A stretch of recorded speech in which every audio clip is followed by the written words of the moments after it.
Good evening, everyone, and welcome to the GMologist Presents.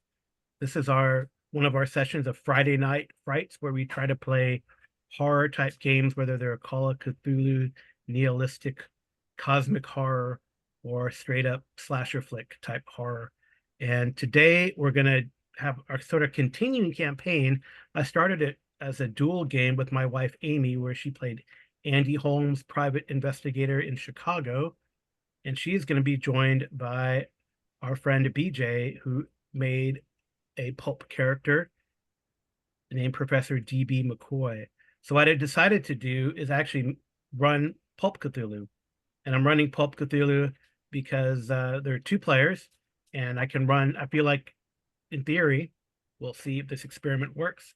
I can run two characters through a normal Call of Cthulhu adventure, because in theory they're larger than life. They have more hit points. They don't hurl into a ball necessarily if they go temporarily insane or indefinitely insane, although sanity is still there. And they have luck, which can help them with not just in normal Call of Cthulhu, adding, making a successful roll 1 for 1. But you can also use luck for a variety of other things, including mitigating sanity and helping with hit points. So yeah, that's what you got. And actually, what the rolls that you see there on the screen are the luck rolls. So at the beginning of each session, you roll luck. And I actually gave these characters a pulp luck cheat sheet. I'll show it here. And this is kind of what we do. So if you scroll to the bottom of that sheet, it says regaining luck. At the beginning of each session, the players roll 1d100. If it's lower, it's 1d plus 5. If it's higher, it's 2d10 plus 10. So you can close that, please. And you see that here Andy had a successful, quote unquote, successful roll where they rolled higher, and Andy recovered 21 luck, and DB rolled under, so recovered 1d10 plus 1d10 plus 10, or 1d10 plus 5 actually, and only recovered 6 luck. So there you go. So that's how it goes. All right, so Kings of Chicago. So I guess I will give a little bit of history for our Kings of Chicago sort of campaign. And I started it with, let me see if I can find the handouts here. I started it with an adventure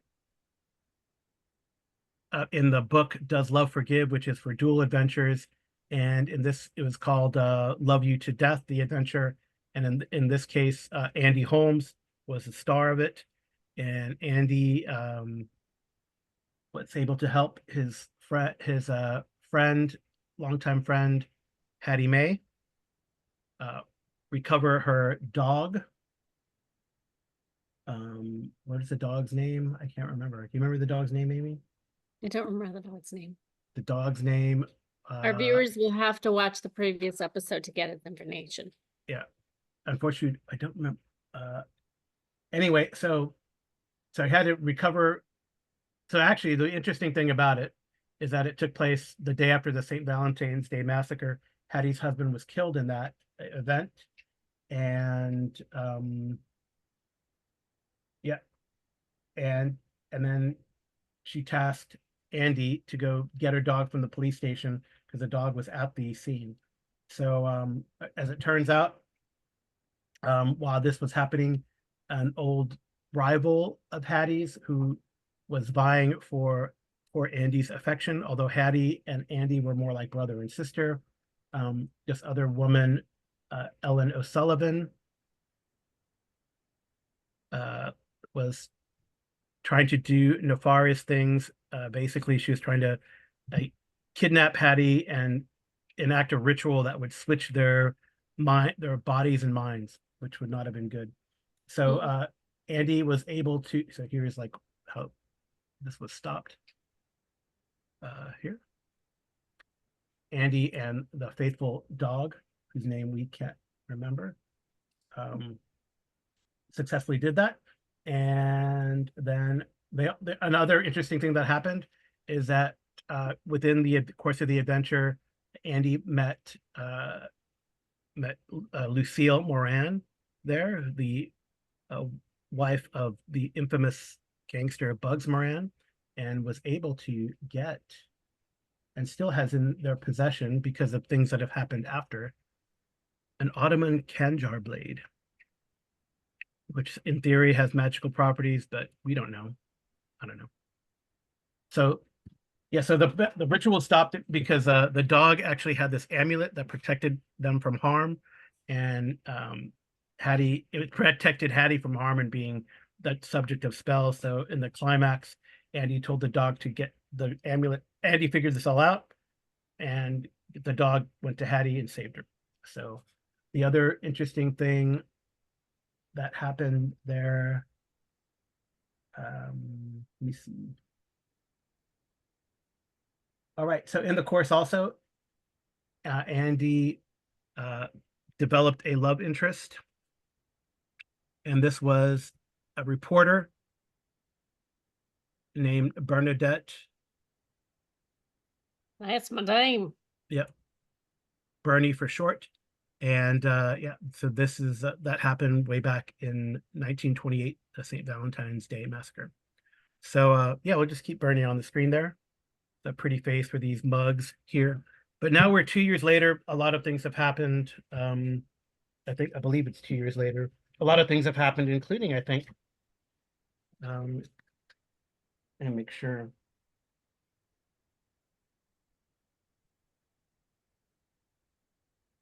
Of that. Yeah, so it's actually 3 years later, about 1931. As you know, maybe historically, Al Capone became the king of Chicago. There's an unsolved gangland murders, including the St. Valentine's Day massacre. But recently, he's been indicted for evasion of income tax payments. So he's been sent up the river.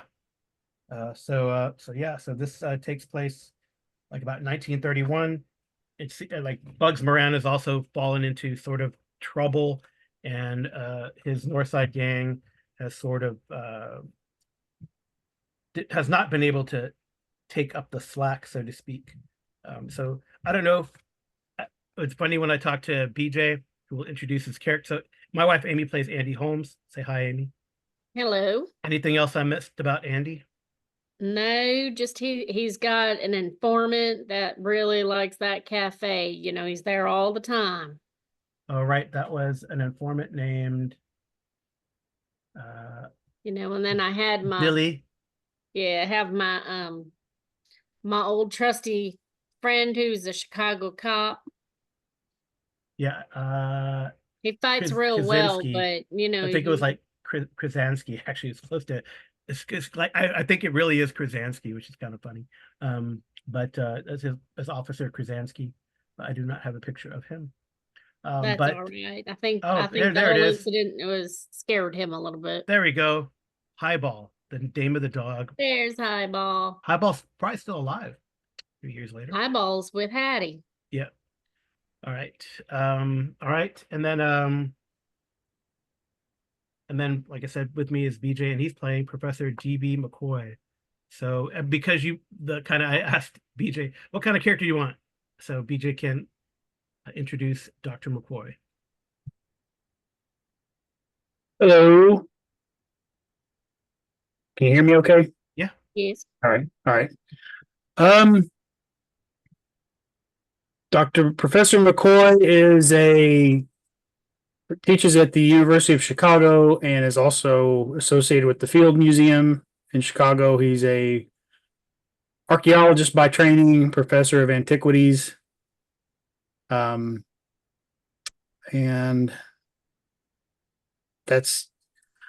I assume he probably had a little bit of he's not from Chicago. He's from more of a rural area. He's from Cairo, Illinois. I didn't realize that Andy would be having a southern drawl, or I would have picked a different background. I don't know if you know where Cairo, Illinois is. It's in the very tip of Illinois, sandwiched between Kentucky and Missouri. Yes. So Amy's trying to channel Jimmy Stewart, so it'll come. It happened okay. last time. It'll come. I'm trying. I mean, normally it's gonna be really hard for Andy not to have a Russian accent. Well, yeah. Anyway, so I figured Professor McCoy kind of grew up more in the country, rural farming, there. And I imagine he was 31. He probably served in World War One. And then was able to go to college, and he's worked himself up being a professor in the University of Chicago. Loosely inspired by, given the time period, Indiana Jones. Not quite. Maybe a little bit of an homage there, but Yeah, that's what he kind of told me. So yeah, that's what I kind of used. So maybe not quite the action hero that Indiana Jones is. Maybe more like his dad. Yeah. Yeah. So do you guys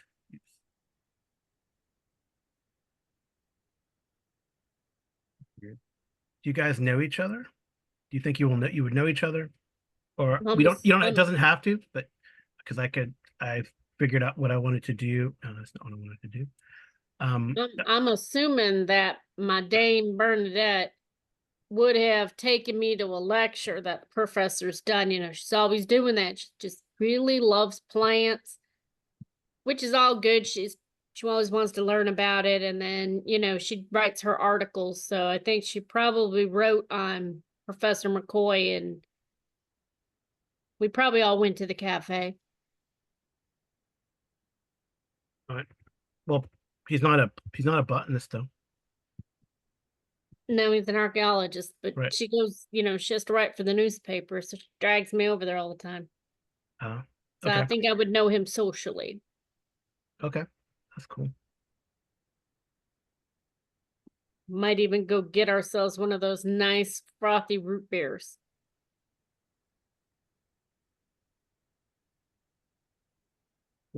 All right. Go to Burkhoff's and sit there and have ourselves a nice plate of that German food and fresh made root beer, and we just look right out at the center of Chicago. Okay. All right. Unless, so they have diet if Dr. McCoy would prefer, but gotta have a good sarsaparilla. They have bourbon? No, this is a prohibition. Oh, forgot. But I'm sure they're I mean, Andy's in the know. And Andy and Bernadette, we know where all the good speakeasies are, and since she's been writing a lot of articles on, Scarface, we know where they are and the passwords. So if you need to get a little bit of, snake eyes, well, we can go. I'll help you get there. Yep. So maybe it's one of those nights where after a lecture that we have our opening scene. One more thing here.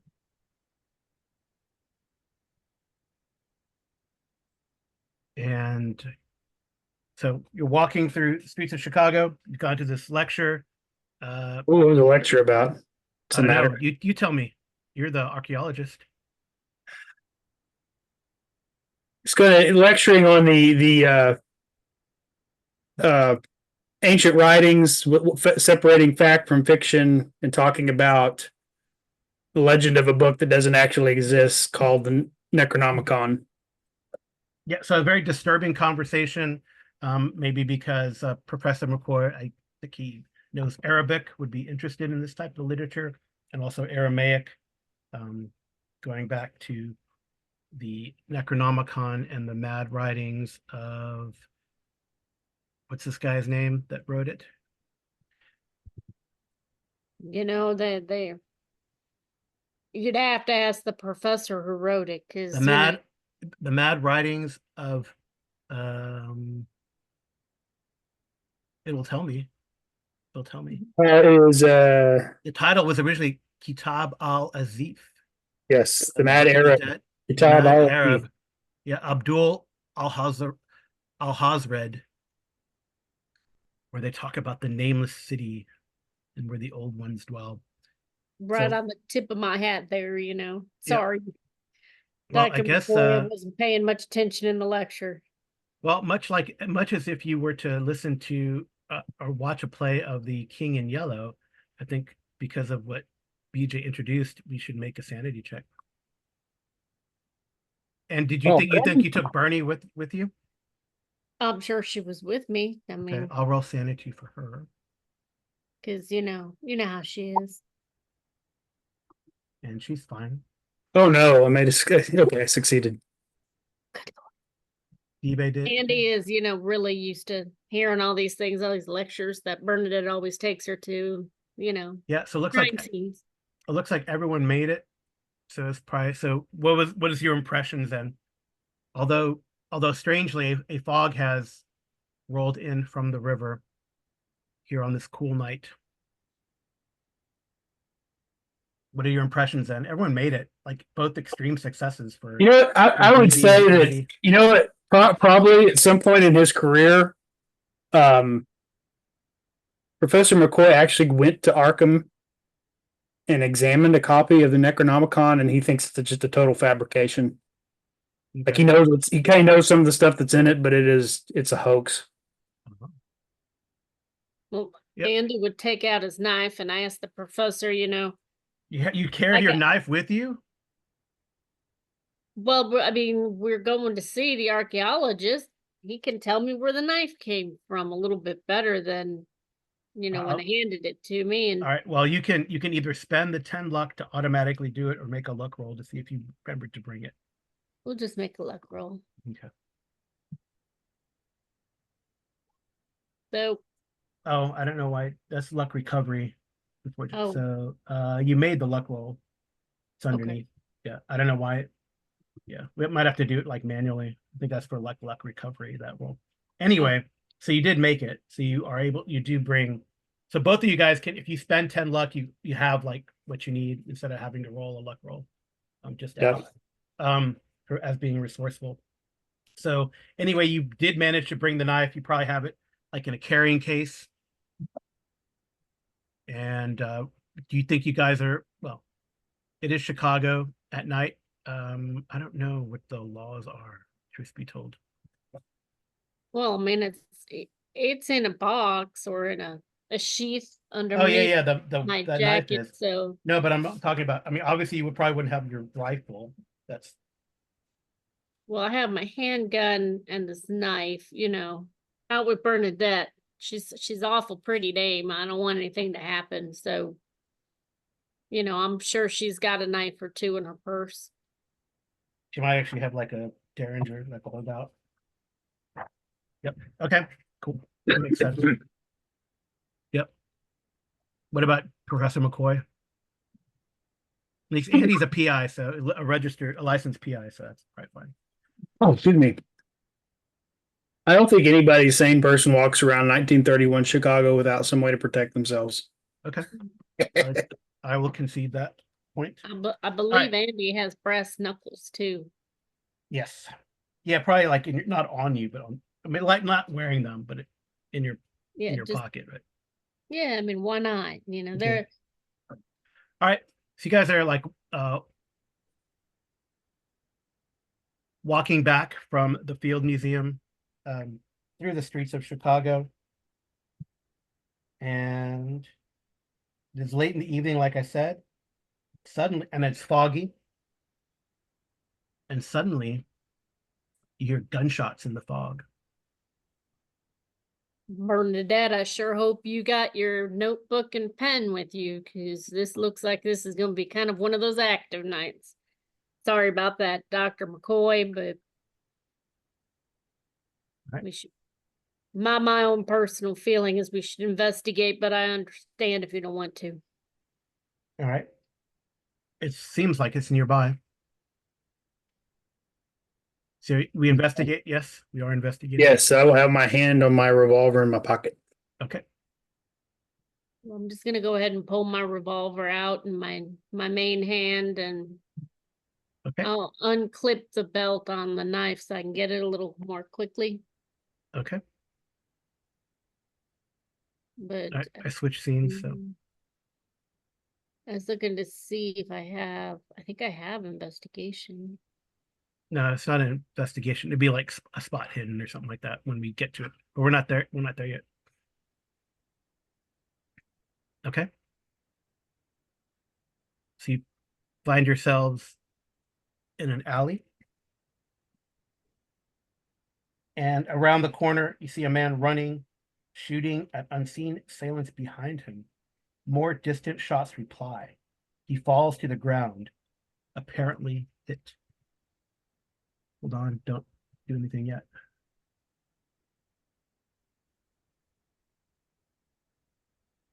Well, I know it's not nighttime.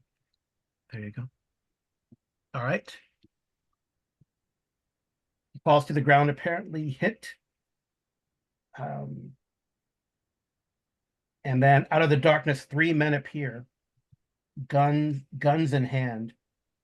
One bends over the fallen man, and they seem to be looking for something. Yeah, you guys can make a spot hidden check.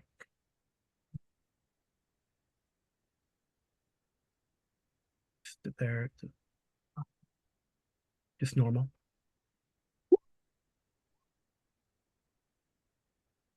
and I'm checking my little box because I made it. Yes. So okay. So you just see like there's three men in trench coats. Dr. McCoy. But Andy, they look like this. Well, So I think you might have to make a sanity check. kind of look like frogs. So Bernadette, if she sees them, she does not. Get a good look at him. I mean, it's just like more like a good look. Right. After a moment, Oh, did you fail it? Right, you lose oh man. and I'll spend 10 luck. No, you can't spend luck to make your sanity. But you can mitigate sanity 2 for 1. So if you let me just see what the penalty is for seeing a D1 hybrid. It's probably like I feel like it'd be like a D6. Yeah, roll 1d6.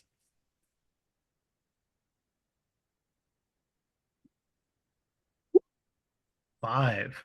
You can you can spend if you would like to before we resolve that, because 5 would be potential temporary insanity. But if we look Yes. at the luck sheet, you can half the sanity cost. So you have to spend 5 luck to have the sanity cost. I will If you would. definitely do that. So then you'd be you only will have lost 3 sanity.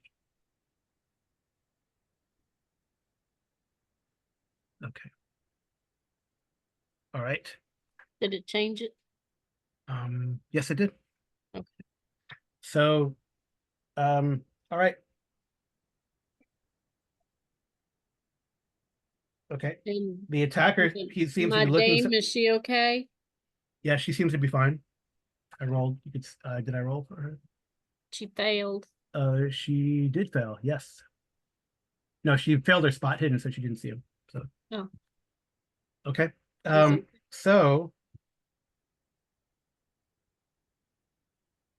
One of them. So like I said, there's a man, gun in hand, bending over the fallen man, and seems to be looking for something. But then, like one of the other ones at the further down the alley, kind of gives a sharp like,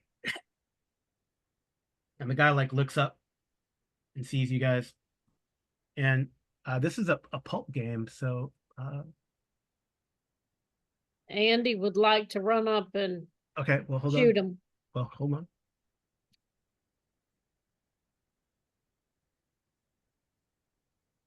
There's 3 of them. All right. We the way we do initiative is we go in order of dexterity. So I believe the explorer archaeologist probably has the highest dexterity. I have 55.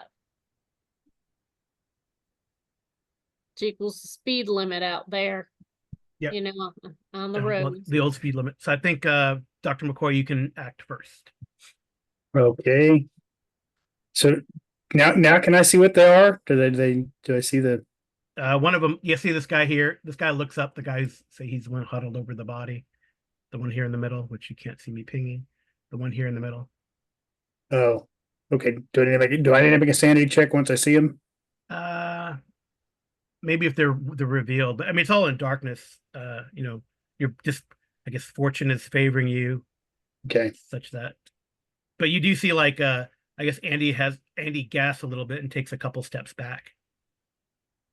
Okay. And I guess Bernadette's gonna like is reaching into her purse as she Okay, sees well, Andy do something. put my gun and be like and say, step away from that man. Okay. You can give me an intimidate check.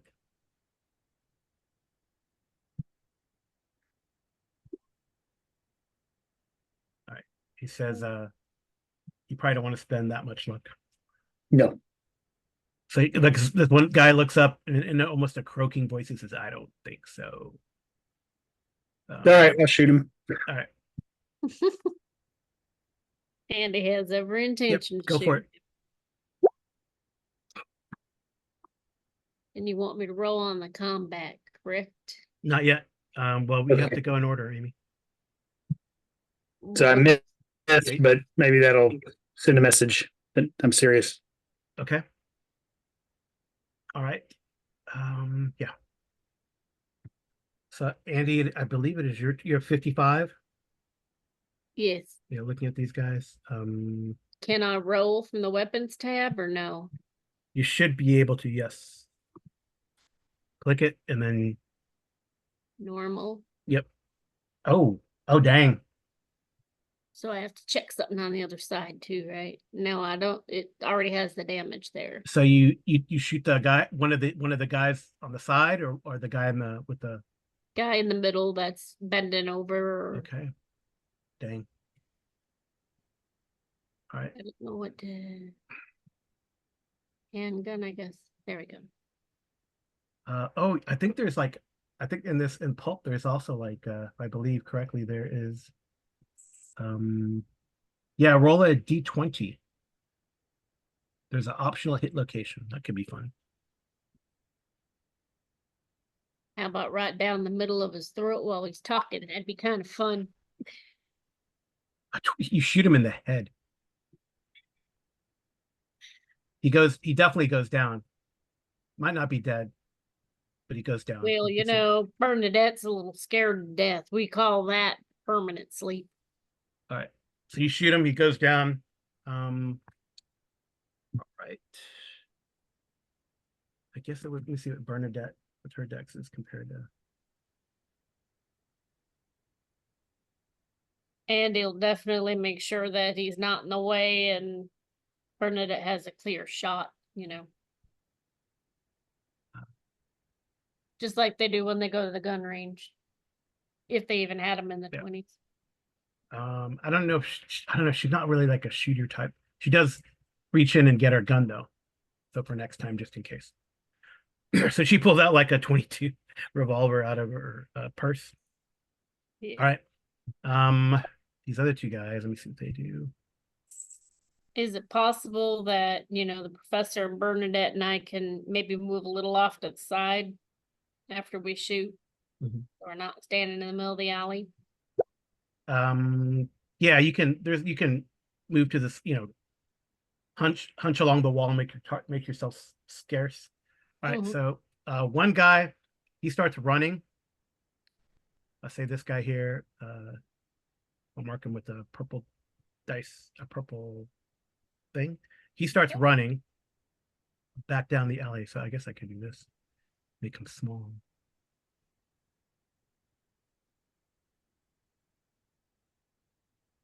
He starts running down the alley. And this other guy, he pulls out a revolver.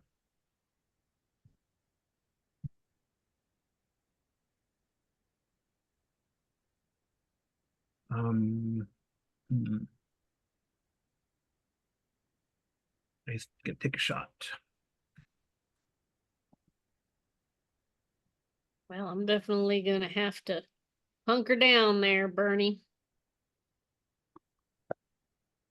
And it's, I don't know why it's taken. Oh, you gotta be kidding. Wow. Okay. I guess I don't have to roll dodge. You can dive for cover, but it's like you can roll dodge with the penalty dice, but you're gonna have to get an extreme success.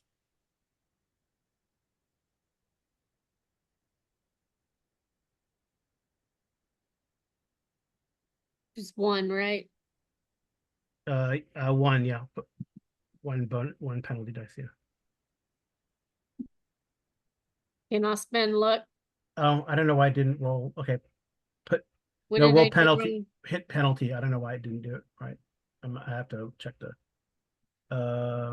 You would have to spend. You might be okay though, Amy. You might get. Okay. I mean, honestly. So I'll just explain them. So it's different, right? Like if you were a normal, if you weren't a pulp action hero, this could be fatal potentially, or at least you get knocked unconscious.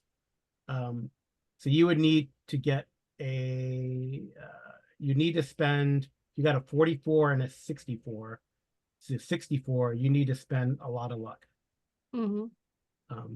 However, he's going to do, if he has a 38 revolver, it's going to be a D10 plus a D10. So he can't kill you, but he can injure you, that's for sure. So I have to roll. Okay. All right, so 19. He hits you in the probably I feel like that's a leg.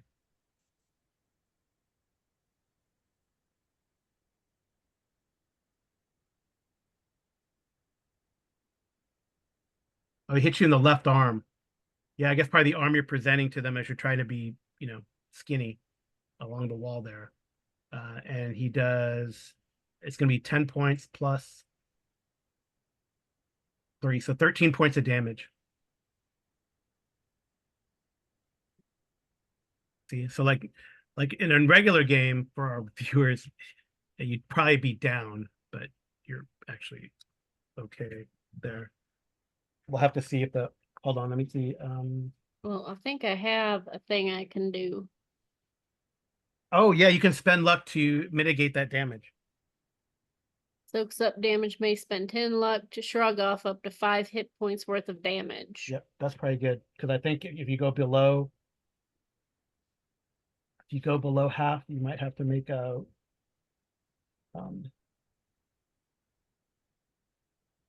like a roll to stay conscious. So it's probably worth it. That's worth it. Yes. Okay. I fixed it. Okay. Nice. Well, you don't shrug off, you shrug off 5 points of the damage, so you only take 8 as opposed to yeah, you did it. Oh, I don't know why it didn't. Did I not do it correctly? It updated for you, but not for me. That's bizarre. But I will show the viewers No, I it did. change It did. It did. Okay. It updated for you. Okay. All right. Okay. And I just had to refresh for it to update for me, which was bizarre. Okay. All right. So that was this guy here that took a shot. That guy there. So he shoots Andy, and he takes a good hit to the shoulder. He must have fought in the war or something too there. You know, Dr. McCoy. I will pull that out of my arm later. Sure, Bernadette. Well, I'm sure you got to carries go to the hospital.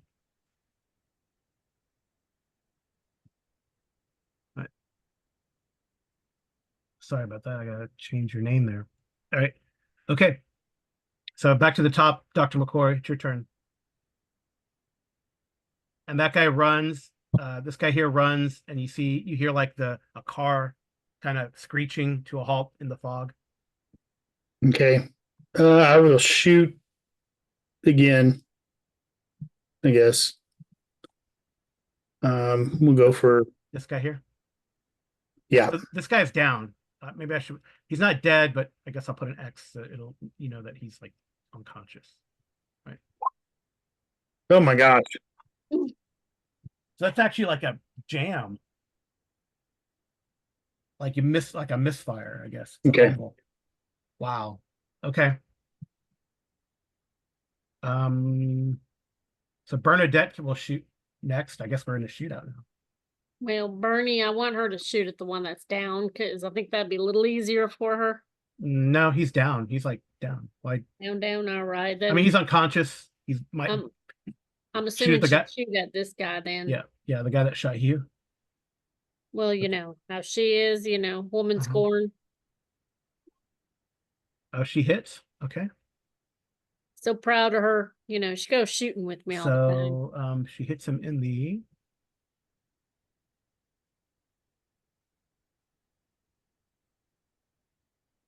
five, probably. I feel like it's chest or something, but I will look. And the damage is a D6 with the little pea shooter. 3 points of damage. Okay. Good job, babe. All right, it's your turn now, by the way. Well, I think I need to shoot the one that's running away, right? Or Yeah. What's 15 yard? You might have to move forward, but that would put you maybe in the melee with this guy. You can move past him though. It's not. There's no like. It's like these guys that are on the side of on one side shooting. She's shooting, but you could chase that guy. That's fine. You want to chase him and shoot him? Is that going to invoke a shot from him at me? He might shoot at you again. And I'm not close enough to hit him. I mean, you could move up and get close. I mean, this guy's the guy. This guy's fleeing, and this guy's the one who's putting people in mortal danger. I'm wondering if I should strike him with my knife. Okay. But I'm better Well, with you have you're better with the gun. All right, I'll shoot him with a handgun again. Okay. Normal. Go. I'm liking this. But only 1 damage? Really? Yeah. Yeah. Too bad I can't spend luck to re-roll the damage. No. Let's see. Wait, what's 65 divided by? You could spend 12 luck. Right, 65 divided by 5 is what? 30. 60. Huh? 13? No, 16.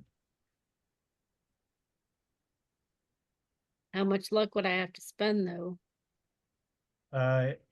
You'd have to spend 12. If you spend 12 luck, that will be a extreme success, and you can roll another. It'll be 1 plus. It'll be 11 points of damage. Well, I guess we don't really have a choice, so Oh, you don't have. I mean, it's up to you. no, I want him to go down. Okay. I don't think I slept him, but do I have to roll anything or No, just I mean, I'll take that 1, and just since it's an impale weapon, it does max plus another D10. So you rolled a 1 there, so that's 11 points of damage. Okay. And so that's minus 10 more. All right, well, he goes down. No, for sure. apologize there, Professor. I'd shoot better, but my arm's a little tingly at the moment. All right, and then this guy here, you're like a car door slam, and the tires screech again. And Can I run after him? yeah, next round you can try to do that. It's actually DB's turn. Okay. So they're down. I'll go check the dead guy. Okay. All right.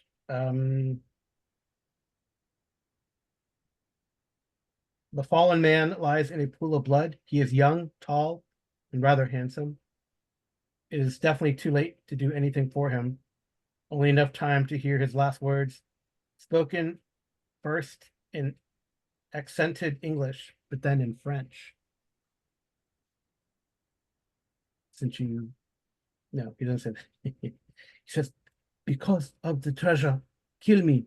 They want gold, gold, so much gold. Lord Boucan d'Or, à Marseille, c'est là-bas, papillon, papillon.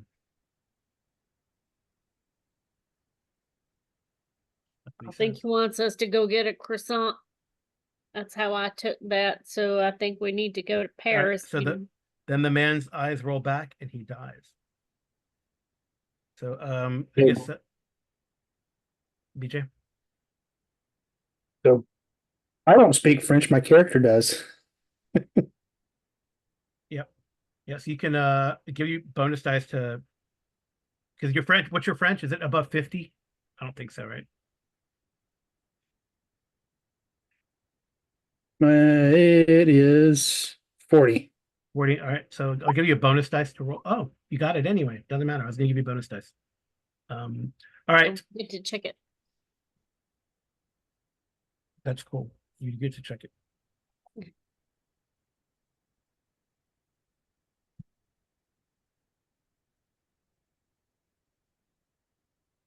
He says the gold. He says a lot of gold in Marseille. Find Papillon. Papillon. Isn't that a dog? Just a name.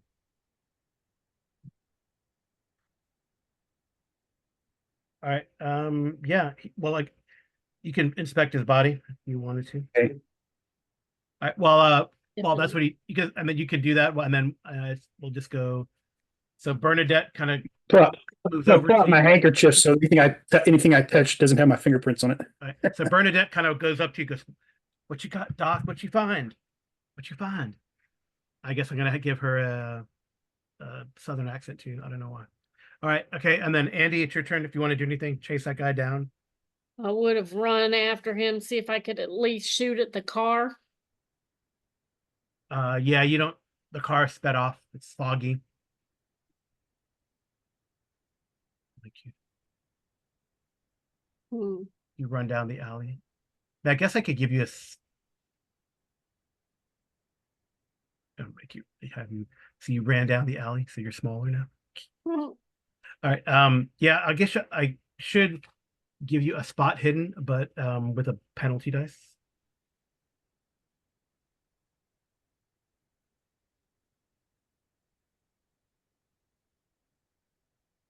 Yeah, I don't know if it's we'll see. Yeah, just hit penalty. I don't know why it's not doing it automatically. Oh, you still succeeded. You got a 38 and a 15. So I'd rather have the 15. well, you can't because it's a penalty dice, but you still succeeded, right?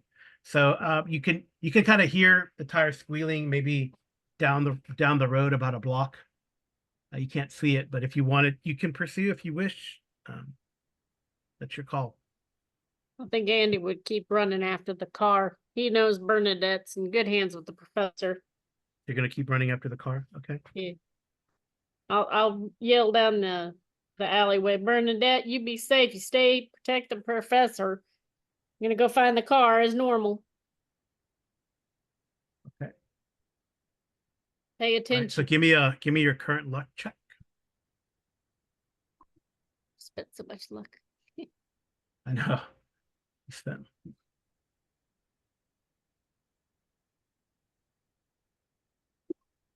No. Ooh. Okay. That's fine. It's just to see if like maybe there are police nearby, right? Since that would Doubt be- it. I'd love my friend to be here right I now. know But you right. Okay. he's got the night shift. You know how it is. Lots of arrests. Yep. Or he might be at the cafe. Yep. Let me make sure I got that translation right for you. I'm I don't know. It seems a little mysterious to me.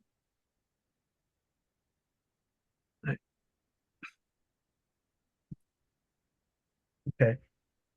So Andy's chasing. Yes. As best as he can, going as fast as he can. Yeah. But it says a lot of gold in Marseille. It's over there. Oh, papillon means butterfly. Butterfly. Just FYI. But it could be a name.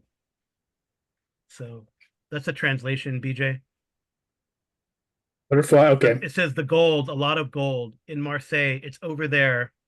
Butterfly. Butterfly. Okay. I can you want me to? Yeah. Well, let's finish the scene and then we can do that. Take a break. Okay. The scene's almost over because I guess now that you're chasing Andy, you're gonna chase and you don't know where you go down a block. It's foggy. You can't really find where or determine where the car went. And then Do I have an investigation skill so I can see what direction it might be heading? yeah, you went in the right direction, but it's a car. You're on foot, so. And that was your luck check, kind of. Yeah, I'm not spending enough luck to get that luck roll to work. Yeah. Well, you spent it to mitigate damage and stuff like that, which is probably better. All right. So anyway, like I said, the man's eyes roll back, he dies. After you inspect his body there, Dr. McCoy, there's a small object wrapped in a sheet of yellowed newspaper Oh. and taped to his forearm. Within the wrapping is a statuette. It seems to be made of solid gold. The style of the figurine is reminiscent of an ancient Greek votive statue, but with a special, almost inhuman quality. I will show you. And it looks like it's been immersed in salt or brine.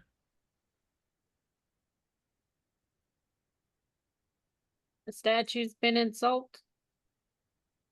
Yeah. Well, that's what it looks like. Can I learn anything else about it, either through history or archaeology? Yes, you can roll archaeology or history. I think this could be Yeti.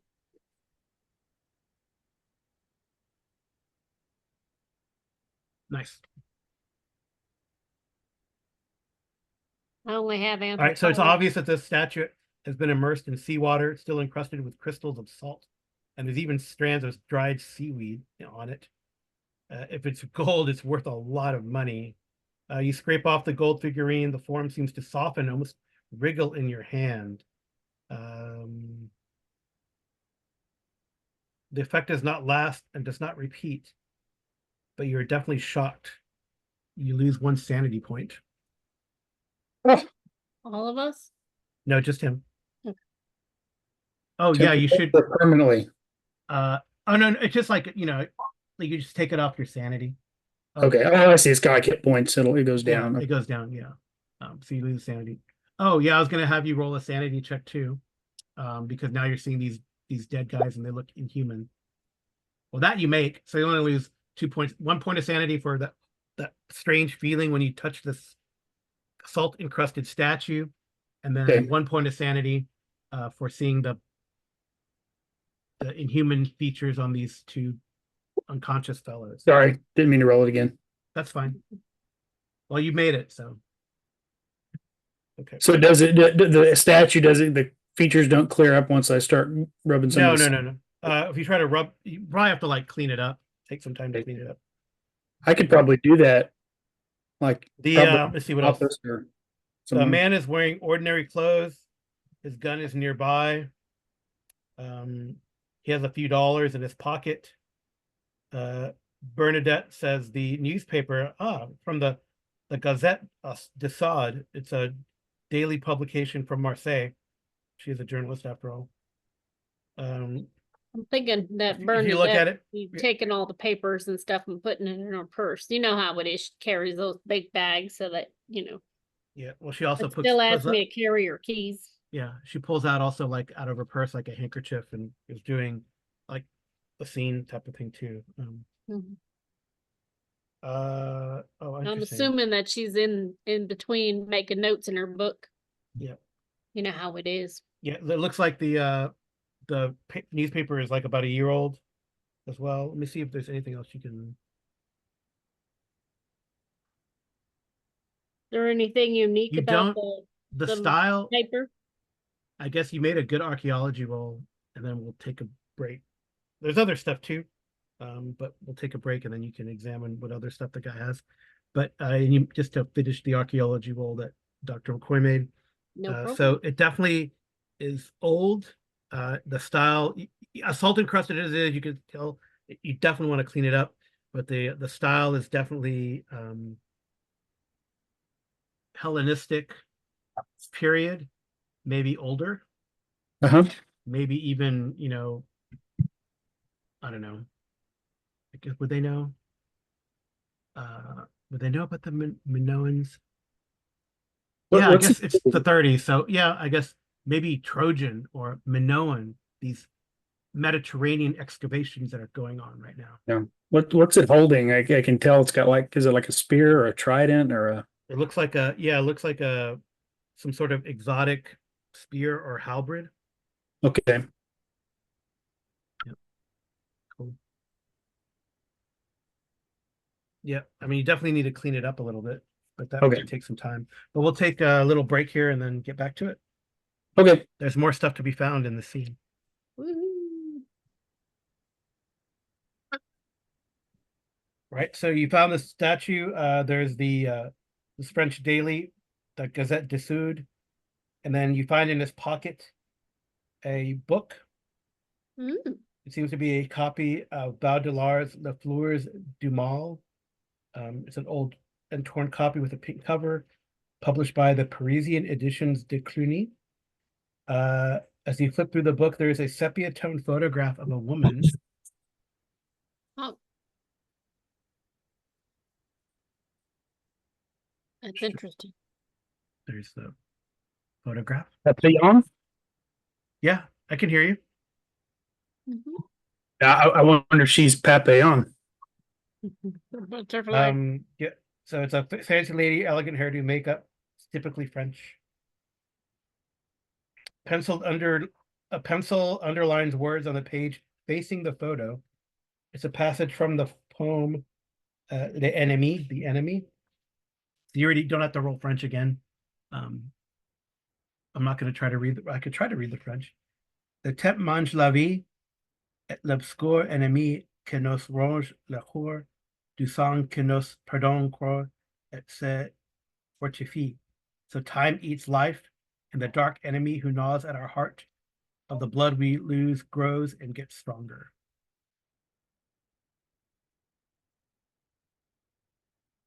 So that's what you find. Eventually the police do come. Did my friend come? I don't think he came, but you can make a. I guess you guys. They kind of question you guys like what's going on. Unless you want to duck out. I mean, do you want to duck out before the police come? Or do you want to? Probably duck out, That's What about these two guys? They're Which still two guys? alive. Well, I mean, I guess then ducking out's not a good idea. Bernadette and Professor, maybe you guys should duck around the corner and I'll deal with this.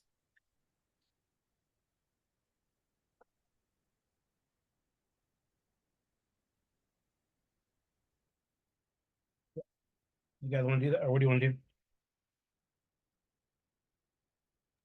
Is there anything even remotely human about these guys? Yeah, they seem human. It just have weird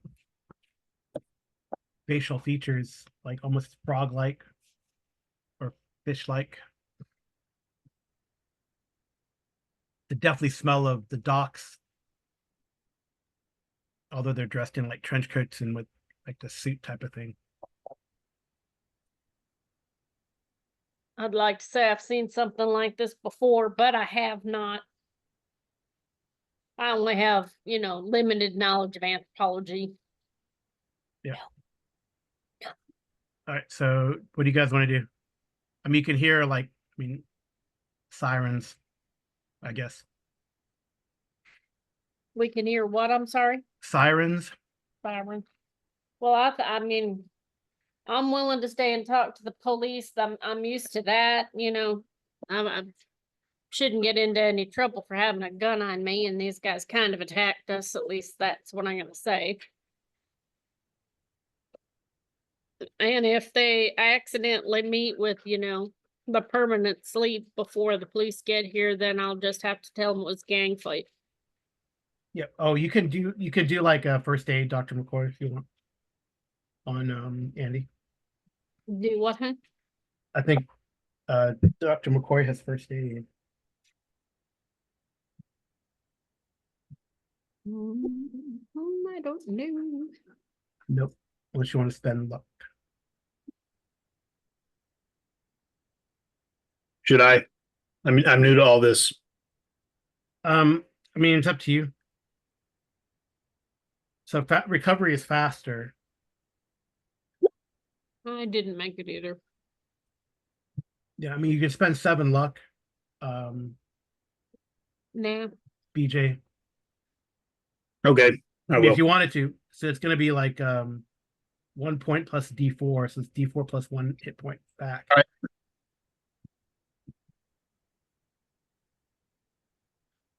So you can spend 7 luck and then do 1d4 plus 1.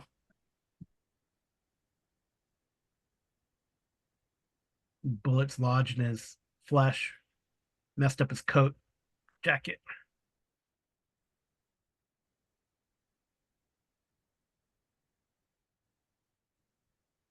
If you want to roll the d4 plus 1, BJ.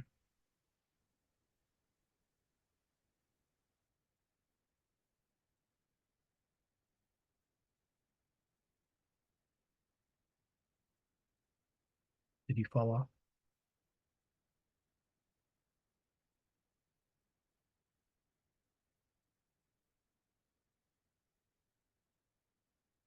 Is it not working? Hmm.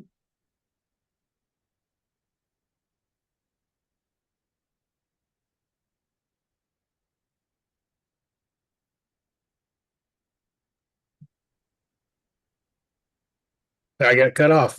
Okay. Oh, you did? Sorry about that. Yeah. So 1d4 plus 1.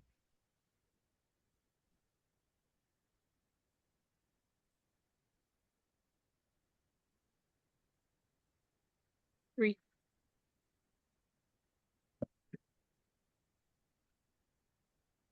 I don't know why. Right dimension there. Why are you so much bigger?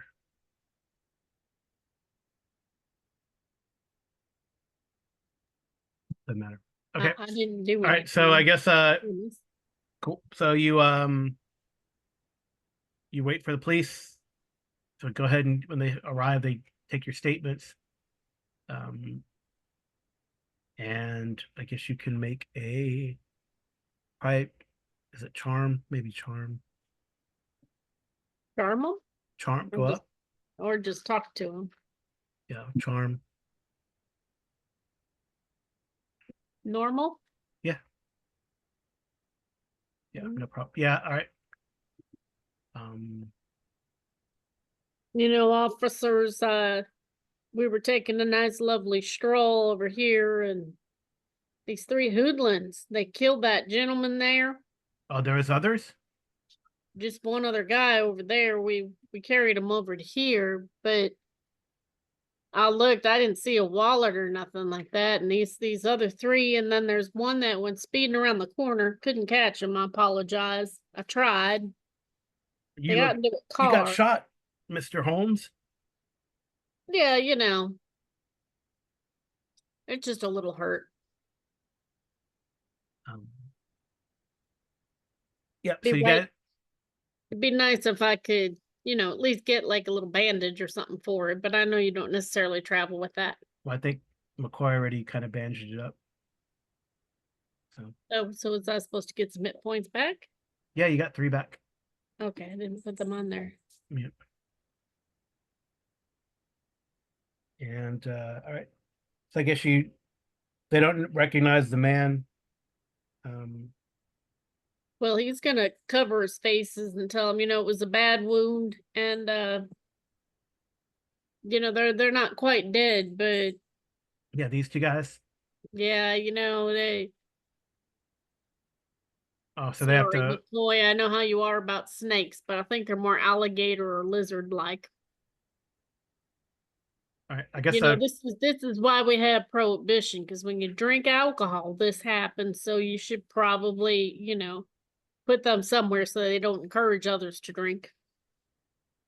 Well, I guess if these guys are injured and still alive, the police will. Someone will have to go get like I guess hospital people.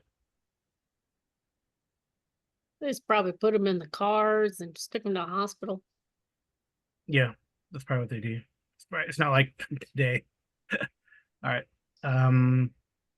Yeah, they only have. I don't know if you want to. What do you want to? Before the police come, do you want to take anything or keep anything? Well, I mean, if we can get and Obviously, the statue. rifle through their jackets and stuff. They don't have before any. we got there. No identifications. Nothing in their pockets, a knife. I mean, they had guns. We would have taken those. Yeah, they both had guns, so they had like 38s. If you care to take their guns. Well, we'll take them. I'm sure that Bernie can fit most things in her purse, like a Mary Poppins bag.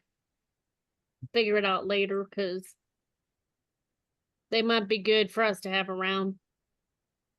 What about the French gun, the Lebel? Oh, definitely. I think Dr. McCoy would love that. Did you need to investigate it some? I think I might have It's praise. just a French revolver, 8mm revolver. All right. Anything else you want to investigate from the scene?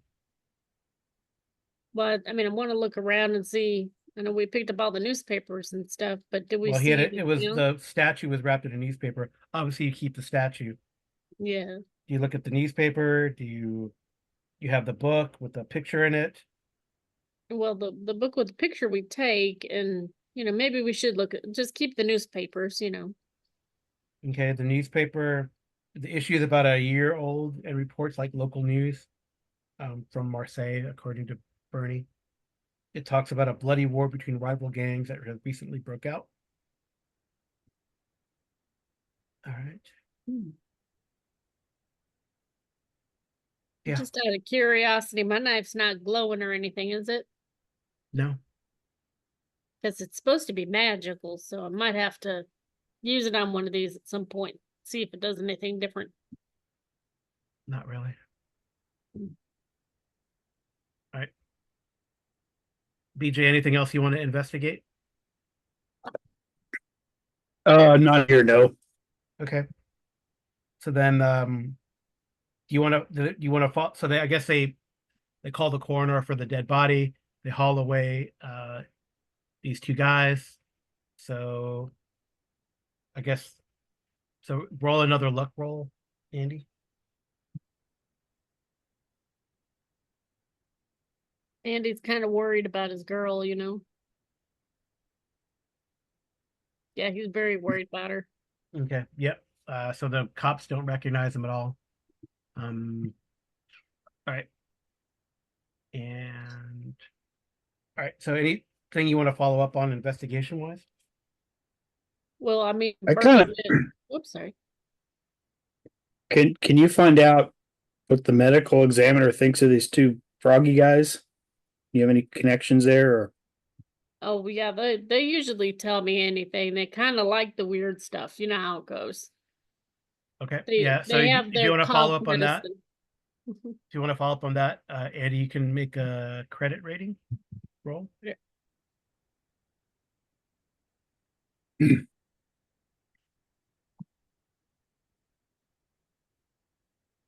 Oh, Oh, nice. What do you like? What do you want to know about him? I guess. what? Why won't it let me check my credit rating? I don't know because you can't really check it. It doesn't go up but unless you have to pay one of those companies to tell you what your credit rating is. Yeah. That's okay. So what did you want to know? Sorry. Well, I'm gonna tell him, my friend Dr. McCoy here, you know, Yeah, we're wondering if you found anything on the bodies and recognized anything different, like wounds to the neck, arm stabs, or can I just look at the body? the Frenchman. Yes. Yeah, the Frenchman. So you learn about the Frenchman. Apparently, he was here illegal in the U.S. illegally, and he was apparently a criminal, often seen hanging around the harbor area, and was also suspected of numerous petty thefts and robberies. They just called him. The locals just called him the Frenchman or the man from Marseille. It seems like he had been trying to sell something very valuable. The yeah, Hmm. yeah. Dr. McCoy, do you have any questions from my friends over here at the But you coroner? wanted to know about the other I people, want to know right? about the frog people. Yeah. Oh yeah. Well, so like they were so someone from says that someone said that they were from back east, and then they're discharged pretty quickly after they're taken to the hospital. Oh, they weren't dead. Okay. No, they weren't dead. Why weren't they locked up? They're prisoners.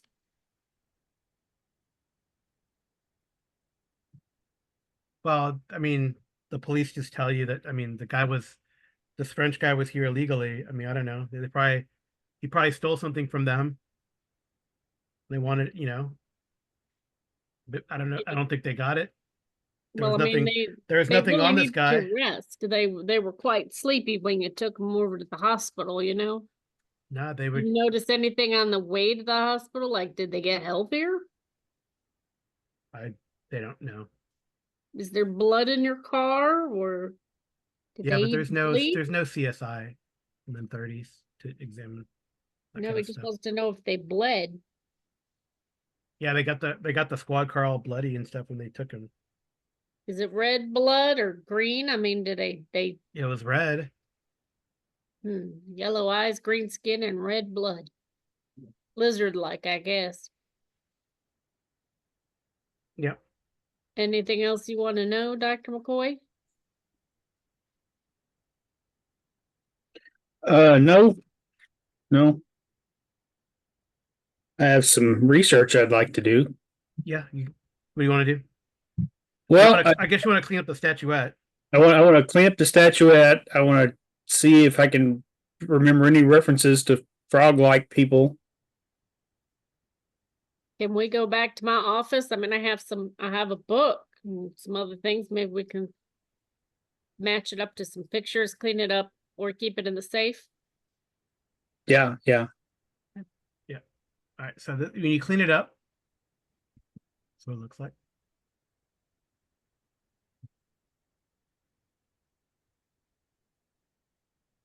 And it definitely is.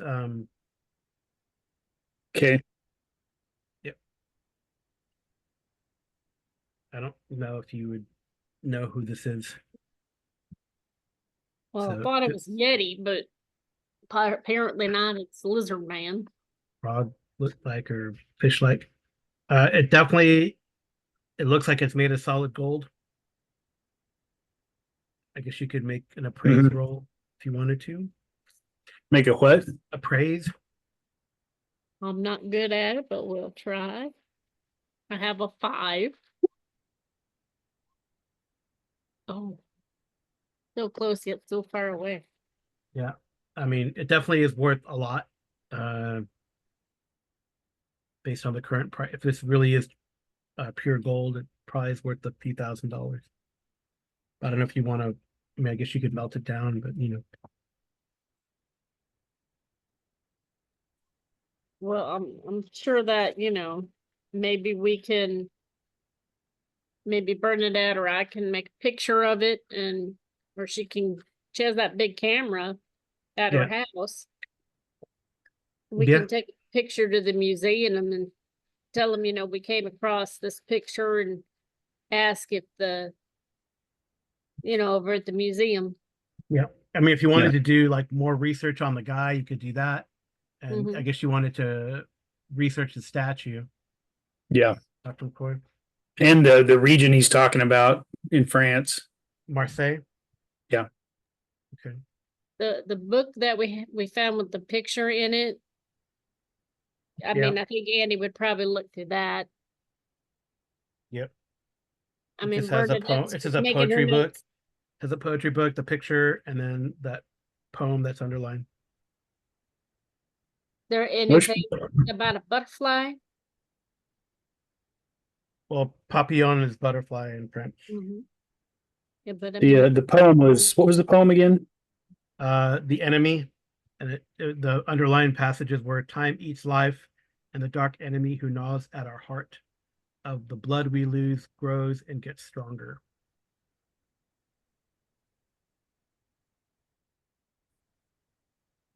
I mean, you can. I mean, since you made your roll for hard success on the credit rating, you can't. This guy like is an unknown, but you can have Bernadette get a picture of him. yes, please. Is the author of the poem listed there? I don't know. It is Baudelaire. Baudelaire's Les Fleurs de Mal. Les Fleurs de Mal. Bad flowers or something. Dark flowers.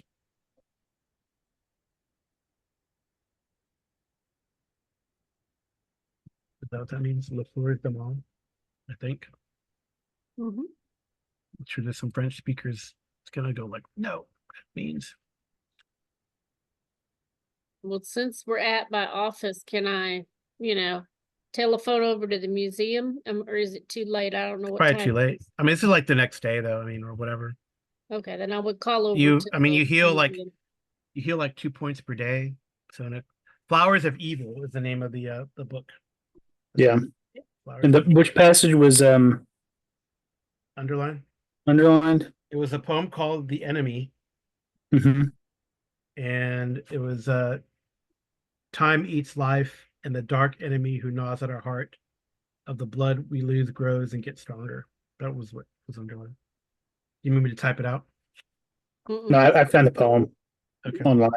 nice, cool. Well, I mean, I'm wondering if when they were bleeding, if they were getting better. They just left, so we don't know. Well, someone came and collected the dudes and Mhm. discharged them. Someone who said they're from back east. They're kind of rude. Had a back east New Englandy type accent. Hmm. Massachusetts? I don't know. They all sound alike from up there. Let's see. You guys didn't even book them. They attacked us. Yeah, so you can do some more investigation on this unknown dude, Frenchman, man from Marseille, they say. And you wanted to do so. So Andy, you wanted to pursue the Frenchman stuff, right? Right, but I also want to call the museum to see if my contact can come over and, bring some stuff for Dr. McCoy I'm or sure Dr. McCoy can go to the museum okay. himself, right? That's a I work there. Yeah, he works there. Yeah. Well, So I mean, Andy, what would that be? There's no streetwise in this game, right? I don't think so. Cult. Probably maybe persuade as you go and go to the docks and talk to people. Okay. I'm Persuade. sure Bernadette will go with me. Oh, Oof. No. yeah, no one knows nothing. I guess if you want Bernadette to go with you, Yeah. you want her to ask on her own, or do you want to? Well, I mean, I mean, you can push that roll, but of course that there are consequences. You piss people off. he's in a mood. He'll push it.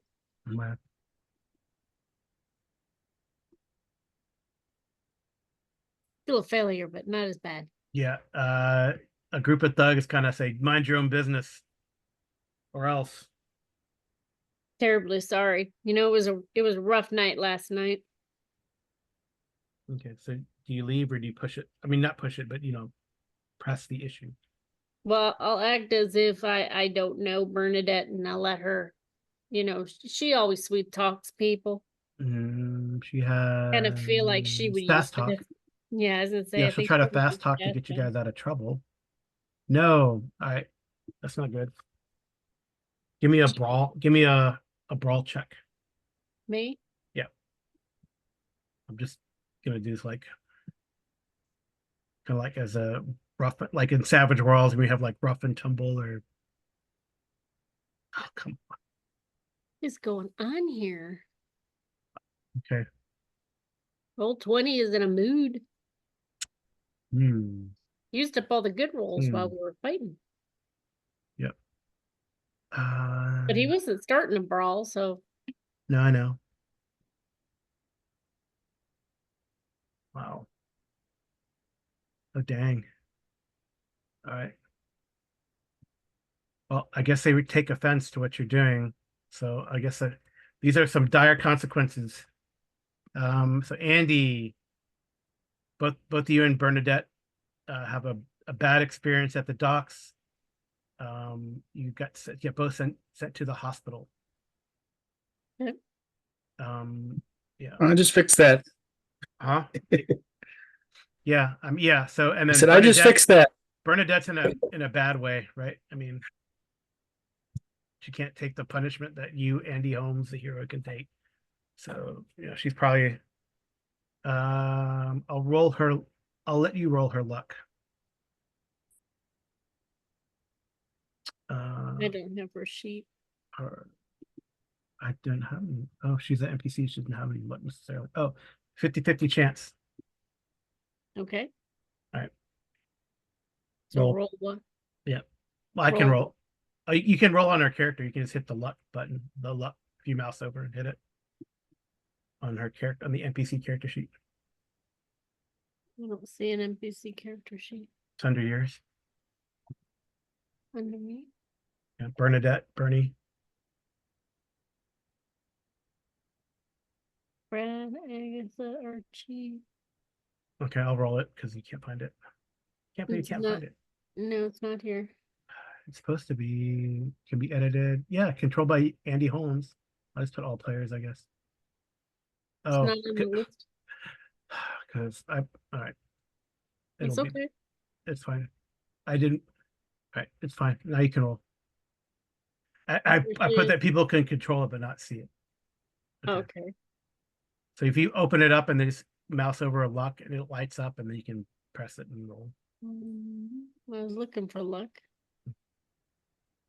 Dex, intelligence, build, luck. Okay.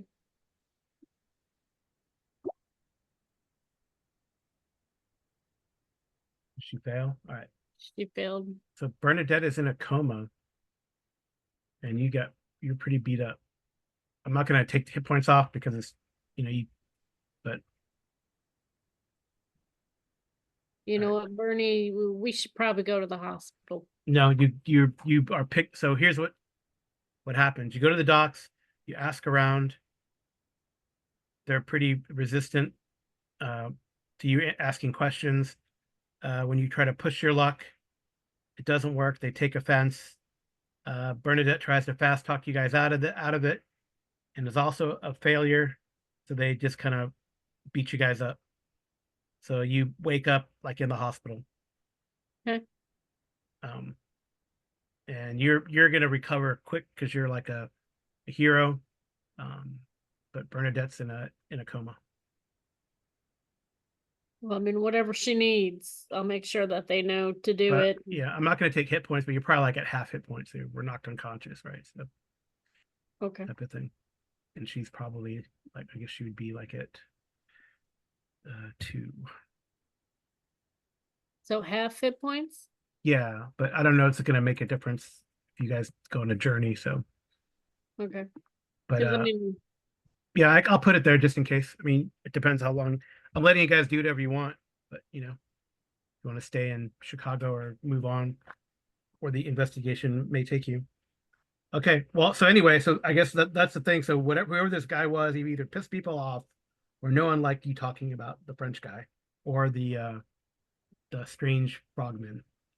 All right, okay, Dr. McCoy, you're to investigate the statue at the museum. Right, what do you want to do? Yeah. I guess library use.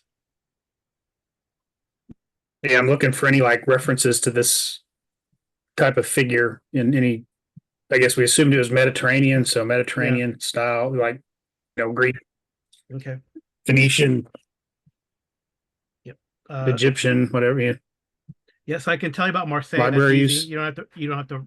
Yeah, library use is more for like the statue stuff, but Marseille is easy. That's like just Yeah. standard.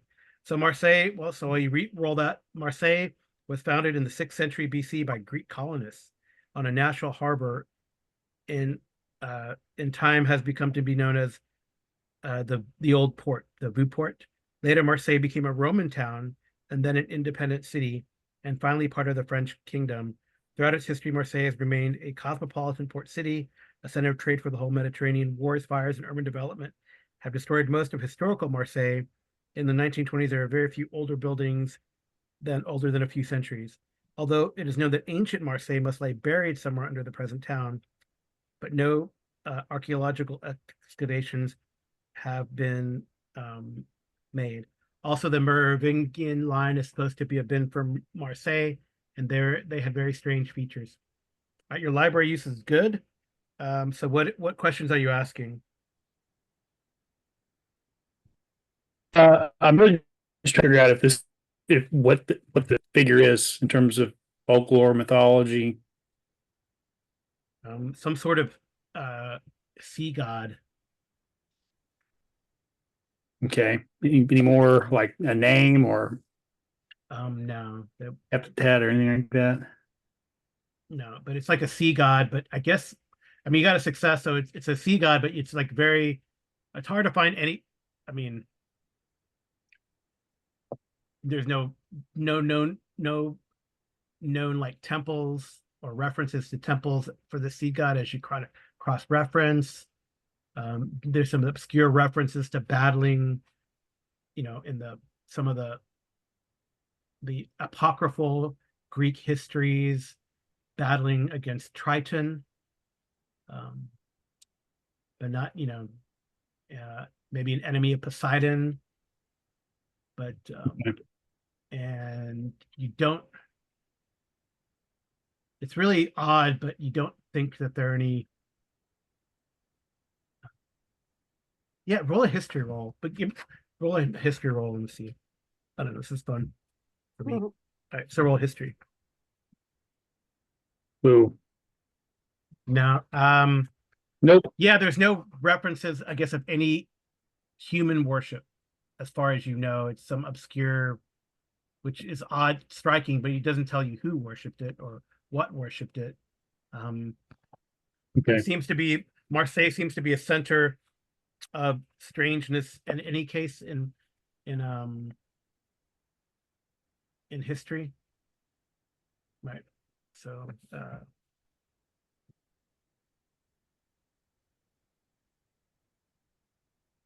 let me see if there's any other weird stuff about Marseille that could inform.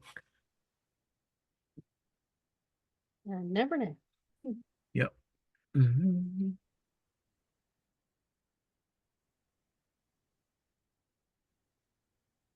It's the third largest metropolitan region in France after Paris and Lyon.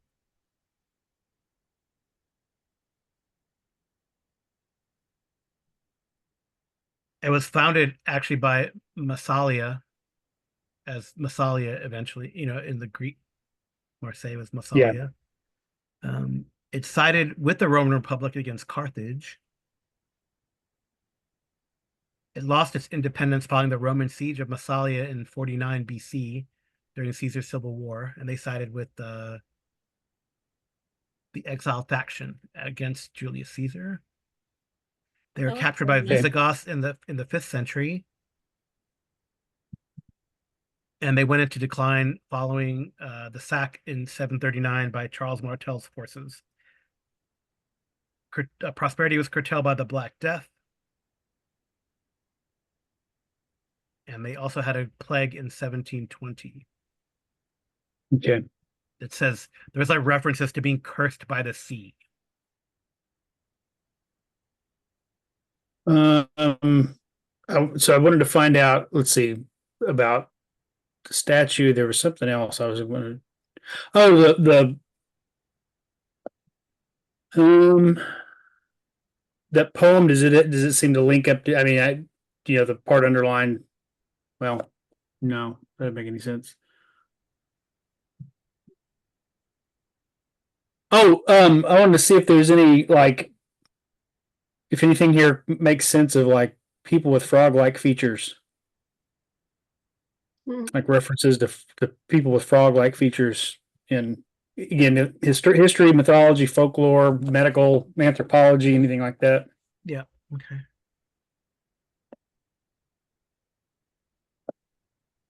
And I'll make an absent-minded comment to myself and then dismiss it that I wonder if I should call my old friend Albert Wilmarth.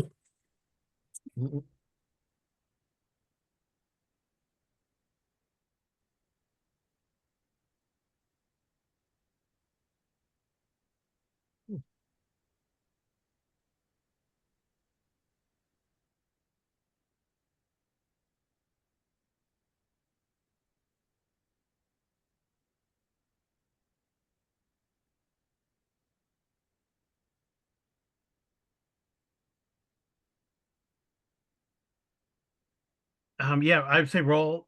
Well, you failed your history this time, but this is a different question. Well, I'll let you roll your history again, but with the penalty dice.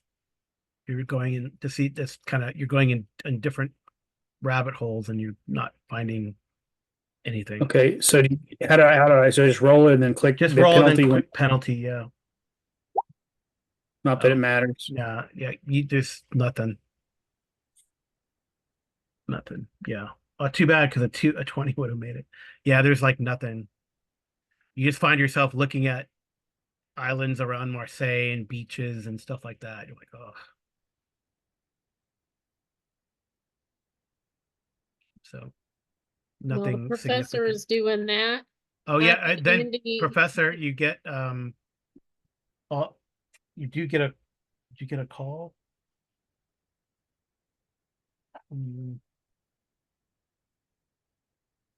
Yeah, give me a luck check, Dr. McCoy.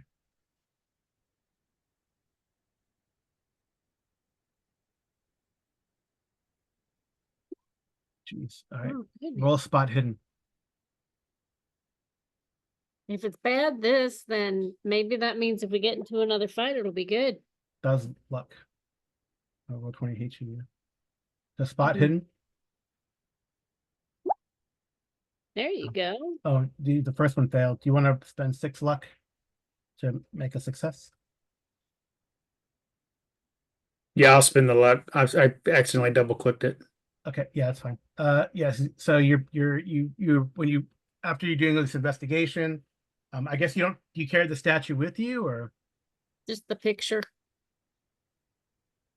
'Cause Um, I think we would have locked the statue up in my office. I mean, BJ, is that what you're doing or? Yeah. Okay. Well, you're definitely being one night after you doing some hard research in the museum and you you kind of are being followed on your way home.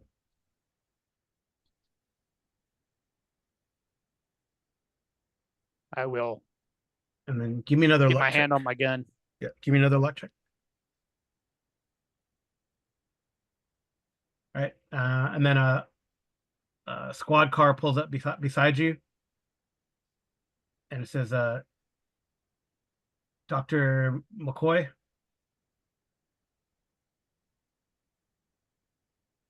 Yes. Your friends are, and whoever was following you must have ducked away when the squad car approached. Your friends are your friend Andy. The guy gets out, and there's a driver, and then the cop that gets out is like a sergeant. He says, "My friend Andy, I guess he's your friend. He's in the hospital, man. They got roughed up at the docks." Oh, I should go check on him then. Yep. So you can guys meet up at the hospital, Yeah. compare notes. you need to. All right. Bernie's apparently unconscious, still in a coma. Oh no. Andy would have his pipe out, even though there's nothing in it, you know, because he Yeah. thinks It's that 1931. You can smoke in the hospital. no, he doesn't smoke. He just has the pipe because he grew up in an orphanage and he learned about Sherlock Holmes. They didn't know his name, and his last name was Holmes, so he's pretty convinced he knows Sherlock Holmes. So he's trying to, you know, channel his inner Sherlock Holmes, and So he's probably, worried. I guess Hattie would have found out too, right, Andy? So Hattie's probably there as well. Yeah, Um, but and we're then doing everything we can for Bernie, and Highball with the amulet. yeah, I think he'd ask her to bring the dog over, see Okay. if that Okay. if having that amulet near her or even on her would protect her Right. Okay. or revive her, anything like that. Yeah, I'm sure they let dogs in the hospital back then too. They didn't even lock it, so it doesn't matter. All right. Okay. So you guys kind of meet back up. What's the plan? Well, I mean, I think Andy would look at the professor and say, my dame, she's in rough shape, but you know, she's got all the newspapers and stuff. We put it back at the office, and I'm thinking maybe, you know, Bernadette told me before we went to the docks that she'd love me to bring her some of that, you know, beautiful wine and champagne from France. So what do you think? We could, you know, try one of those boats or one of those nifty little planes and go to Marseille? Yeah. Sounds like a plan. I'll bring my dame back something nice, you know. They roughed her up, but at least, you know, she's too pretty, even with the bruising, you know. Kind of Yep. like her. Yep. Okay. So I guess we would shift to that sort of montage, you know, where you go from Chicago and probably take a train to the East Coast and then probably take a ship, right? Yeah, they had like a fast ship that would go over. Would probably only take us a week. Yeah, you You take know, a they're ship pretty quick nowadays. and then you take a ship to And Andy would have taken the notebook that Bernadette had. So if there's anything he sees, he'd write it down so that, you know, she's got the whole story. yep. And then from the boat, would you We're want gonna to go travel like by map. say would you want to take a boat to England and then a ferry over to Calais and to France, or you want to take a boat after it goes to England, then to a ship to Marseille? So do you want to go? What's faster and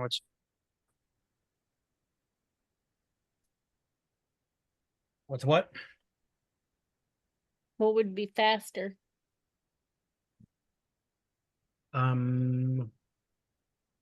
Probably boat. Well, ship to England and then a ferry to France and then trains. That's probably the way to go because we could ask on our way. I mean, we have the picture, but we're not going to show that to people. Mm-hmm. But we can just ask them about the poem or, you know, When you get about to Marseille, no one's gonna know anything on the way, but when you get just to on the Marseille, train, you know. And I think that Andy would probably pop in and, you know, maybe look at a nice yeah. So necklace and you'll bracelet. definitely be healed by the time you get there. Okay, good. That's a good thing. Light green. Yeah, so light green is. Um. Did she get any hit points back? I mean, they're nursing her. Yeah. Get. I mean, he Roll me would have. percentile. Roll me 2 percentile dice. So a D100. Yeah, 2D100. Oh yeah, she's gonna recover. That's a 1. That's nice. Okay. Yeah. So apparently the amulet was gonna have an effect. So I guess when you're on the way, probably when you reach England, you do get a telegram that Bernie is out of her coma. It's from Hattie. Bernie's out of her coma. Looks like her and Highball are getting along really well. Well, Andy would have told her that, I left you enough money to take care of, food for you guys and the key to my apartment. I don't want her to be alone. If you could stay with her. All right. So this is going to cost you. I guess we should take off some money for you guys, probably from your assets money. So it's first, are you going to go for a sea voyage from the US to England? A one-way first class ticket is $120. Steerage is $35. I think Andy would take $35 route. Okay. What about Dr. McCoy? Same. All right. And then the train. Let's see. We'll figure this out real quick. I think he probably would have left $100. Yeah. Or not. That seems like a little bit too much to leave. When she's staying at the house, but how much food would she eat? Maybe he'd leave 20. Mm-hmm. All right, I took it out of my assets. Yep. Yeah, So Andy- yeah, from London Andy to should- Marseille by train takes like 6 hours and 29 minutes, Not bad. which is cool. And then I think it's, I mean, the 1920s. It probably costs you like $6. Okay. So how much did we spend altogether? $41. Oh my gosh. Huh? How much would Oh. that cost today? I don't know, unless you want to go first class, and then it's $126. Although you get He would just spend the $6. no, for the sea voyage it's 120 for first class, and steerage is $35. So probably like second class or whatever would be $60 one Andy way. would have gone the $35 route because Yeah. he figures if he even wants to learn anything, he'd ask around about, making jokes about, or not jokes, or just say, hey, Mhm. do you go travel this a lot? Things like that. Okay. He just try and fit in. He doesn't need first class.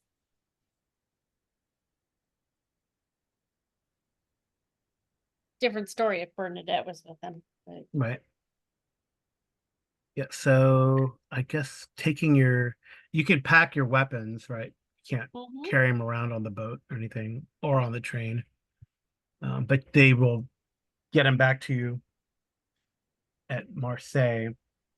So, yeah. I'm assuming that on the boat he would have it in holstered and everything on him, but getting on the boat he probably would have had it in the bag, not said anything. Okay. And all right. Wow. So, I got something to read here. So the blue train, so you go from London to Paris, and the blue train from Paris arrives at night at the St. Charles station atop a small hill dominating the whole town of Marseille. Straight ahead are the mirrored lights of the city.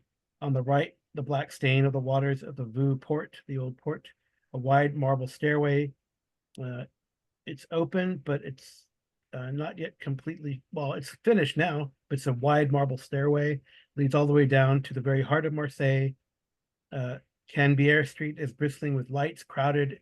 There's people from all over on the train that you come down from Europe, Africa, and Asia. It doesn't take long to get a layout used to the layout of Marseille. The old port is approximately at the center. From there, the Cannebière, the main avenue, stretches eastward and divides Marseille into roughly two parts: the southern area, mainly the residential area, and the northern area, where the industries and harbor are. Just north of the old port is the Casbah, an area of narrow alleys and shabby houses dominated by a well-known Corsican gang, apparently. And you're told that to avoid that place.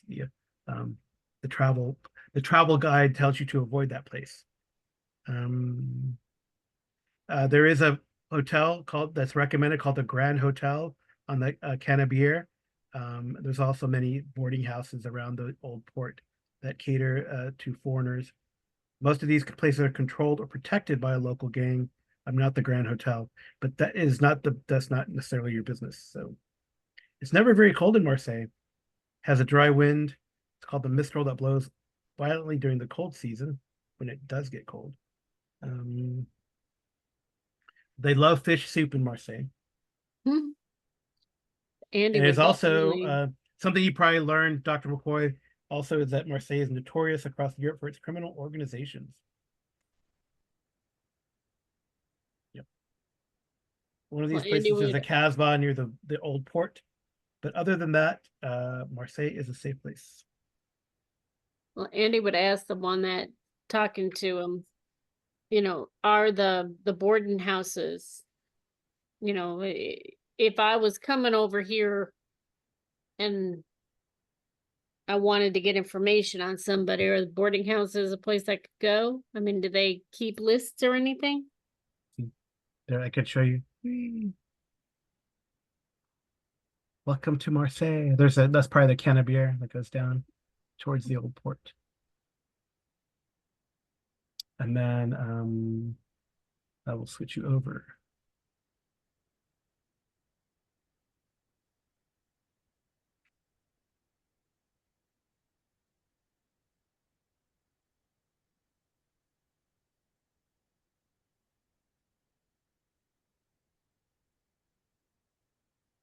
Interesting. I Yep. mean, I definitely think Andy would be like, hey, let's get a little something to eat and figure out where we can go. Because, we're the big heads in town here. Yeah, yeah. I can make you smaller. No, it's. I'm assuming that, we need to get something to eat. We probably ate whatever we packed for the boat because we didn't do first class or anything. Yeah. Right. So here we are in Marseille. I think I can track down a map if you guys want. Well, I think this is good. We just go over to the market and grab something to eat, and Yeah. Okay.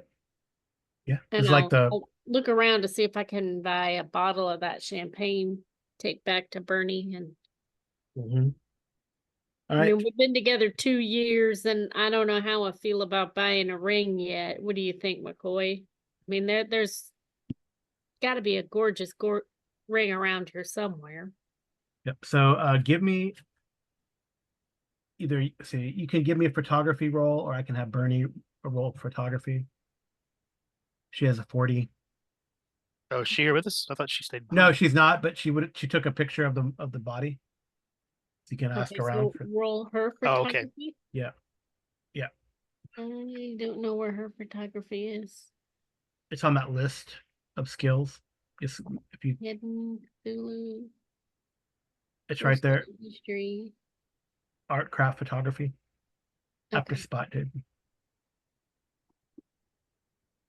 Well, No. can she push All right. it? Uh I mean, she no. got the picture. So Yeah, but I mean it's just like unfortunately it's a it's one of those 1920s kind of grainy photos. So not a very lifelike production. So when you show it around, people don't recognize the subject in the picture.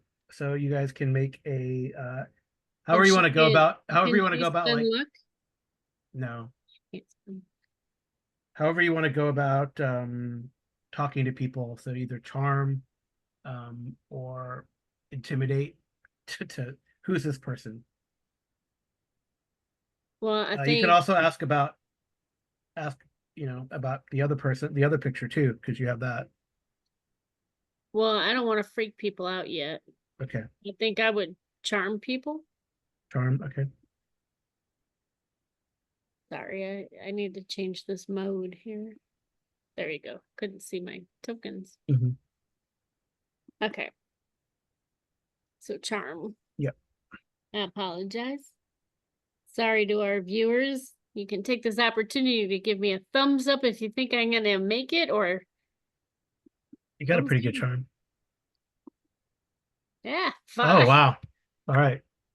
So it doesn't take you, maybe a couple days in Marseille. Dr. McCoy, what do you want to be doing while you're asking around for this strange man? Or you can just hang out together. It doesn't matter. Or you can wait to see. Yeah, I'm just gonna follow along and keep my eye out for suspicious looking people. Okay. Yeah. So I guess here in a couple days, at first the police are no help, because it's not a great picture. But then with some patience and some walking the streets, climate is pleasant. Some of the people hanging in the parts of the old port do remember him. His name was Berto. He was a Corsican and seemed to have been a young tough, one of the gangsters of Marseille. No one knows about. I mean, do you mention the golden statue? Yeah, I mean, if it didn't seem like it was freaking him out, then I probably would. Was there a Was- museum here or a library here that we Oh, could use to? in Marseille? I bet you there is. There might be.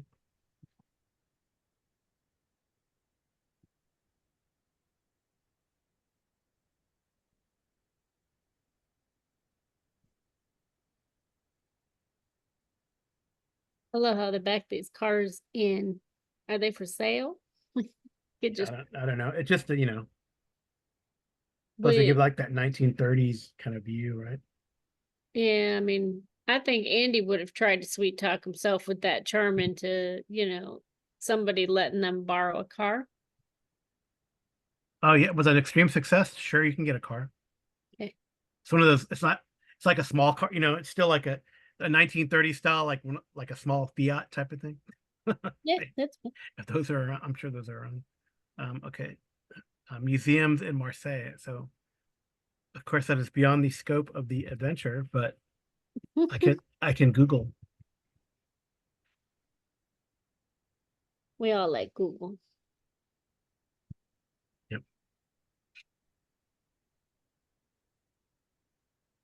Oh, that's cool. All right. What fun things to do in Marseille? Well, while Dr. McCoy is heading to the museum, can Holmes go? I'm sure there's a PI around and talk to him. Yeah. There's a history museum.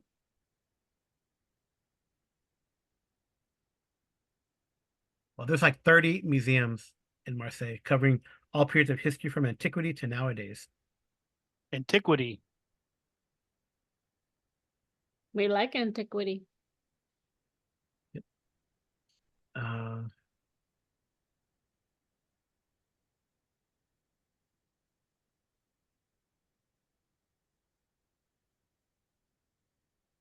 there's a natural history museum. Actually, I'm gonna use Google Maps because that's probably more interesting.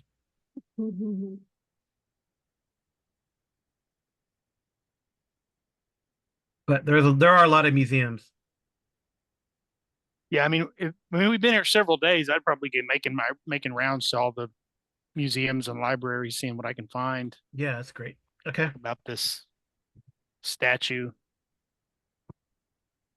ancient frog gods, frog people. Yep.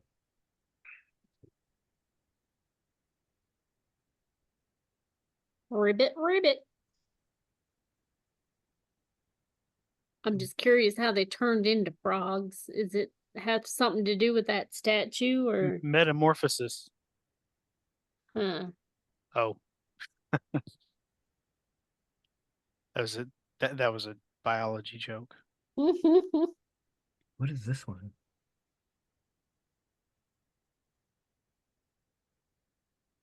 The sub and the underwater antique museum.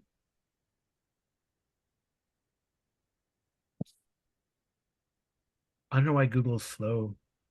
Can't find it. That's So okay. are these all library use roles or archaeology roles, or what are they?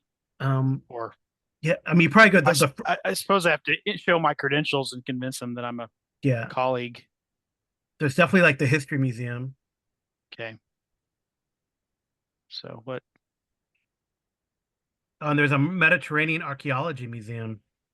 Okay, I'm gonna go to all of those. Okay.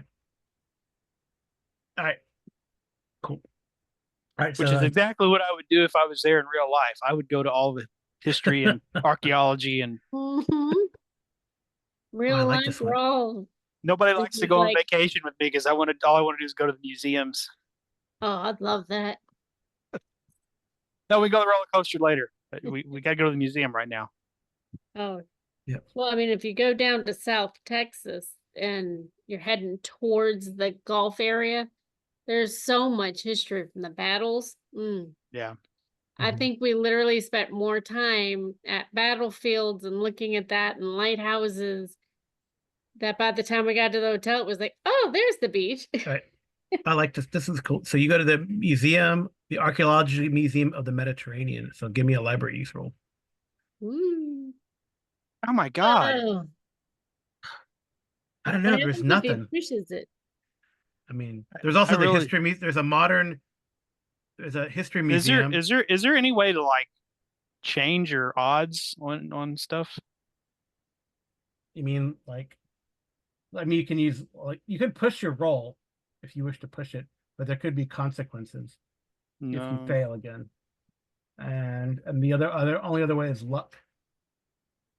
I mean, if you keep failing, and there's like I said, 30 museums. So then I'll at some point, as you go to every single museum, maybe you do find something somewhere.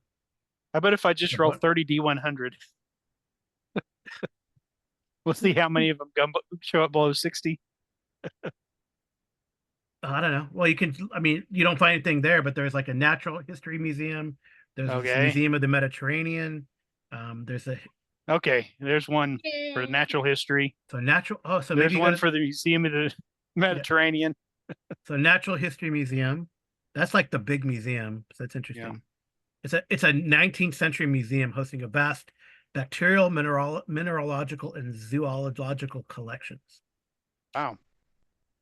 So so it's interesting. You don't find anything about this or related to this at the where you thought it would be at the museum, but a little further out of town, away from the old port, is the this natural history museum. And I think what question are you trying to ask? I just want to figure out what this thing is, like the history of it, like from a mythological or, Okay. archaeological, like where does it come from? What civilization created it? How Do we know anything about it? are you asking? Like, what do you? I mean, just walking around, trying to talk to people. Yeah, I would explain. I'm investigating. I'm doing research into. Let's see. Would we have I would say, could we say we had a photo of the statue so I don't have to just show it to everybody? Yeah, and I guess you took it with you in like a crate, right? Or did you leave Yeah. it back in Chicago? No, I would have No, brought it with I us. think Bernadette would have taken 2 pictures and given one to each of us and kept, or maybe 3 and kept one for herself. Okay. Okay. So just asking, I'm investigating an artifact, trying to trace its origins. We assume it's Mediterranean based on some of the characteristics of it. However, we can't seem to pinpoint which civilization it came from or anything about it. And so, Okay. And this is what you're doing at all the museums? yeah, asking to talk to Okay. any fellow anthropologists or So, okay. experts in Yeah. folklore. So I'll say at the Museum of the Mediterranean, you're strangely rebuffed when you show that around. But when you get to the Natural History Museum, they take you down outside of the normal since you have credentials, right? So they take you outside of the viewing area into the stacks.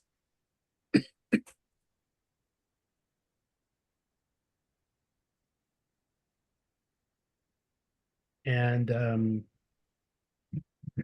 I guess because it makes sense because the history museum, and they say I don't, because what you were about to see, Monsieur, is very shocking, and I do not know if it is really true, but I have been doing some cleaning up somewhere down here in the basement, and this is something that we would never put out. It has to be a fake. And they Abe show you, Sapien. huh? It's Abe Sapien in a jar, in a vat from Hellboy. Oh no, well no, it's actually like a yeah, yeah, okay. Yeah, when you see it, roll me a sanity check. Oh my gosh. Hey, hard success. That's good. That's awesome. Yeah. Well, maybe you're expecting it. I mean, you think, oh, maybe they're going to show me like a picture or some picture photographs of people like similar to what you saw, but they actually show you like a stuffed, like a taxonomical display of, well, you would know, BJ, of a deep one, like Wow. full on deep one, right? So not, And now that I see this, does it seem like I mean, so the what people the we were? statue is like? The statue is like almost like a giant form of whatever this creature is. Like the statue is more muscular Okay. and robust, but it definitely, this creature. Yeah, you see. And where did this come from? Because he kind of, so this is, yeah, so he let me see if I can find a good image. I'll find a cool image and then I'll put it on there. Oh, that was a good one. Oh, Well, that's perfect, huh? Are there PIs or newspaper offices around that Andy could use his library skill at to ask them what Well, information you found something, but unfortunately, I'm sorry. Like, I don't know. I was gonna go back and forth, but then it took a little more time for PJ. Sorry about that. But I'll get back to, because you found out about this dude. Let me just do the Yeah. Let me just get this handout out. Hobbs like, I want to play. Oh well. Bring him in. Yeah, I don't know. We bump into him. Maybe next time, but I know that. Where was I?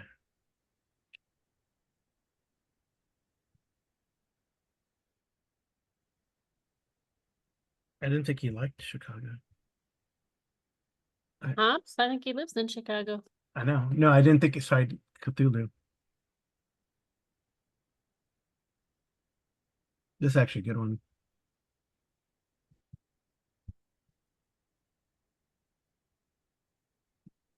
Yeah, you could probably see, with seeing this one, you could probably see how horrific it could be if they put this on display, BJ.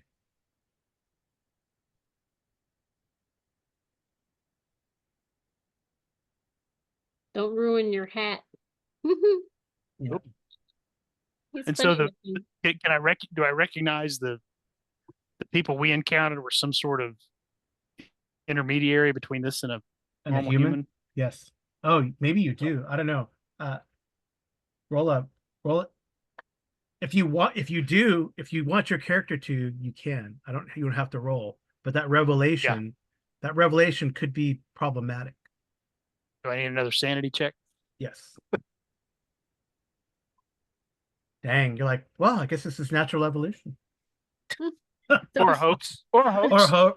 Or a hoax. That's true. That's why I'm asking, where did this come from? How long have you had it? Yeah. So the guy, this guy. Let me see. I will develop this NPC for you and then we gotta jump back to Amy. So it's a woman who's helping you out. Ooh, it's a lady. Yeah. And probably the next time we play, because we're not going to finish this today, but Sure. But I will get a character sheet or whatever she becomes. Why is this? Why is my computer just acting dumb? Andy's gonna warn Dr. McCoy, look out for those pretty women that know all the information. Make a good dame to take out for a nice little stroll, maybe a tea.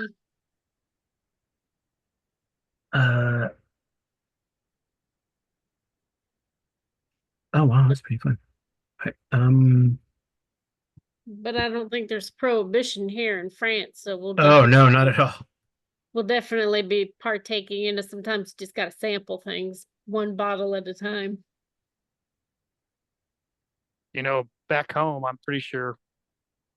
So her name we is have some- her name is Isabel. Isabel? Yeah, Isabel. What you doing?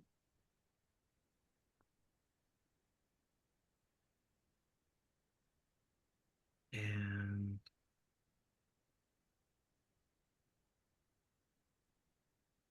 Isabel Clement.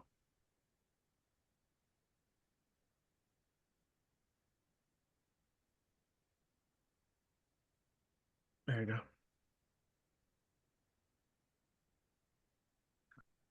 So And yeah, I'm gonna say because why not? So it's Dr. Isabel Clement. Doctor. Yeah, but anthropologist. oh, great. She goes, yes, yes, yes, monsieur. I believe this is a hoax as well.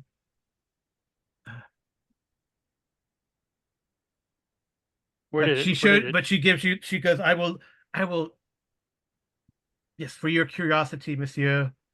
You must have you traveled far because you show her the pictures because I. She asked it, did you try at the Mediterranean Museum? She asks. Yeah, they shut the door on me. Well, perhaps we can revisit that place. That is curious. They would know. Yeah. Maybe. She kind of puts her hand on her chin conspiratorially, but she says, "Well, I will give you the provenance of this." Right. So, okay. Okay. And then let me jump to Amy or Andy because Andy did get an extreme success. So Andy, this guy's name was Berto.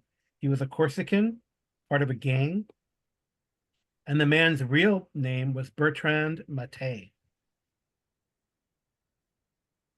I don't know how to spell Persican, but that's okay. Hmm? Are you gonna put that in the chat? Because I Yeah, don't know Yeah. how to spell some of that. he was Corsican member. I probably misspelled Corsican. Yeah, I did. It's okay. Probably Member better than I did. member of a gang. Okay. And then yep. His name was Bertrand Maté. He worked for a time as a fisherman, but he wanted to make fast money instead of working nets and lines. And he was you learn he was a petty robber. And even about where the apartment where he used to live can be located.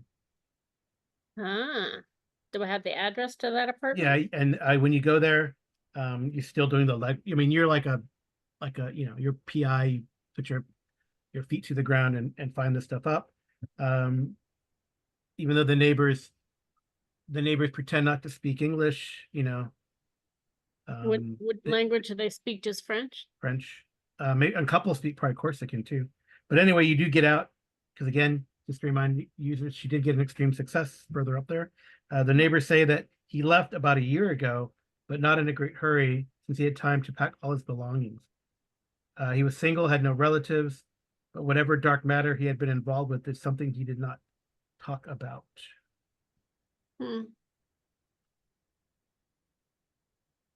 But no one needs to know what sort of matters. Yeah. I think I have like You show the photograph? To the neighbors? Or anybody here? I mean, I would, if I thought they might know something. I was wondering if I could do psychology or something on the neighbor to find out if they know something and are just keeping it from me, or I might show her the picture and see how she reacts. Okay, yeah, make a psychology roll. That's cool. Okay.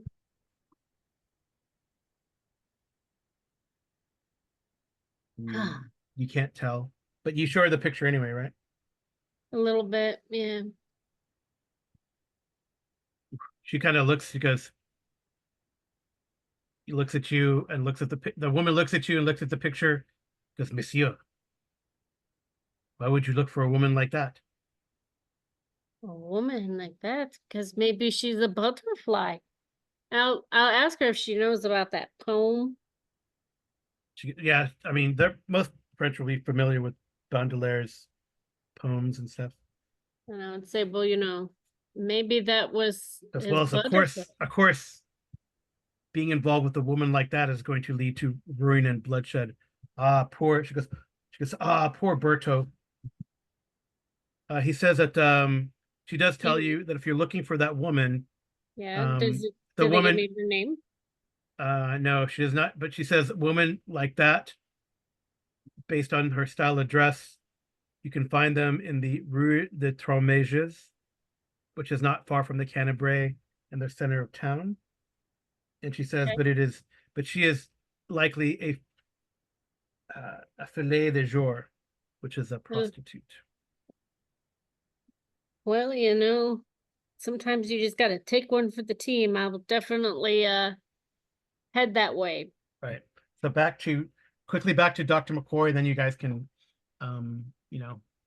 meet up and compare notes at one of these cafes over here. Mhm. Maybe like you do this during the morning, and then you meet at lunch, and then you decide, whatever information you find, then you compare and go. Would that be cool, or do you want to go by yourself, Andy? Anyway, back to Dr. McCoy. Yeah, go ahead, Amy. Sorry. No, I was gonna say if he's over there, he would be doing that while Dr. McCoy was doing the other. So he would probably go try to find the young lady. Okay. All right. So Dr. McCoy, Dr. Clement, she gives you like the information on this thing, and she says it was caught in a fishing net and by fishermen. It doesn't quite say whalers, but as they subdued the creature with harpoons, you get that impression that they must have been, Yeah. whalers. Odd. I mean, I guess there are definitely whales in the Mediterranean, but they're not fished. Yeah, the orcas there have been sinking ships. Oh, that's right. Okay. Well, anyway, in so 2024. it says that the report is that these men subdued this creature. It was caught in the net. It fought like a ravenous beast, and they had to subdue it, which means kill it, with a harpoon, and then they brought it to the Natural Museum. Though. Huh? Where? Yeah, where? She believes it's a hoax. Yeah.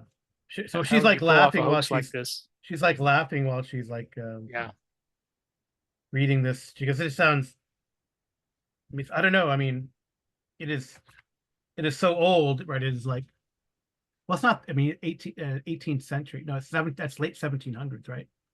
18th century. Oh, wow. Yeah. It is over 100 years old, but a couple hundred years old. Yeah. Yeah. Yeah, it's all full of cobwebs and, dusty as hell.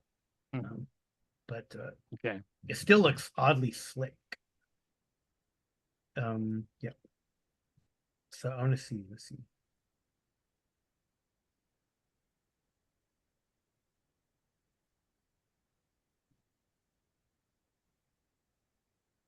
All right.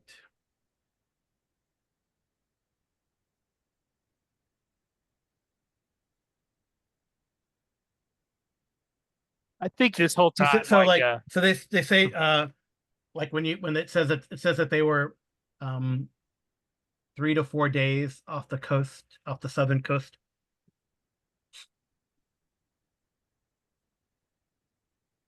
Roughly southeast, according to like the nautical terminology. Oh, Dr. McGoy has like navigate and stuff, right? Doesn't he? Not great, but Yep. Yeah, he does. yeah. Yeah. Yeah, if you wanted to. So I think this whole time the professor has been just coming up with any plausible excuse why this is a hoax. Like the guys, they must have been wearing some sort of stage makeup. Like he would say, remember, you know, that silent film Nosferatu about the vampire. Right. You know, they had prosthetic makeup on the actor. Those must have been normal humans, you know, with some sort of stage makeup on. Mhm. This is obviously a hoax. Someone has taken parts of fish and in his mind, it's all some kind of scam, and there seems to be a lot of criminals involved. So that's probably, you know, some sort of Yeah, I mean, although distraction that, I for mean, criminal it activity. is, that statue is like gold, solid gold. So, I mean, it's worth a lot. Yeah, gold. So Yeah. Yeah. So anyway, so I mean, if you wanted to roll navigate, I guess if you could hire a boat, you could find your way out there. But I don't know if that's quite necessary yet. I But you don't could know take, if I need to go out there to. you could take that information. You could take that information down, though. She'll let you copy that information. Yeah. Okay. And does she think she can get us some sort of audience in the museum that wouldn't let me in? Yes. She says, yes. Where are you staying? I'll tell her where we're staying. She kind of wrinkles her nose. Are you staying in a boarding house or in the Grand Hotel?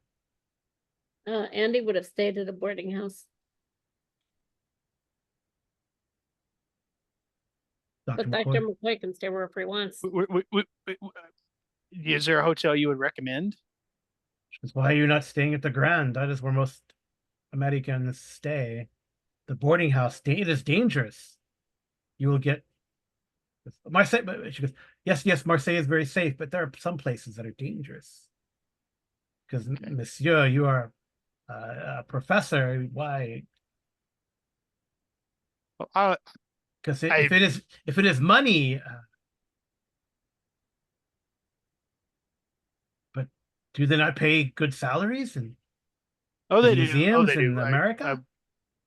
I traveled here with a companion who was that was his recommendation. But if you think the hotel is more suitable, then I'll get a room there. Yeah, she recommends a hotel that's not quite the Grand Hotel, but I'll send a message with where, you know, the information once I get there. okay. Because So she knows where I'm at. well, so she says, well, I will send you a message to that hotel.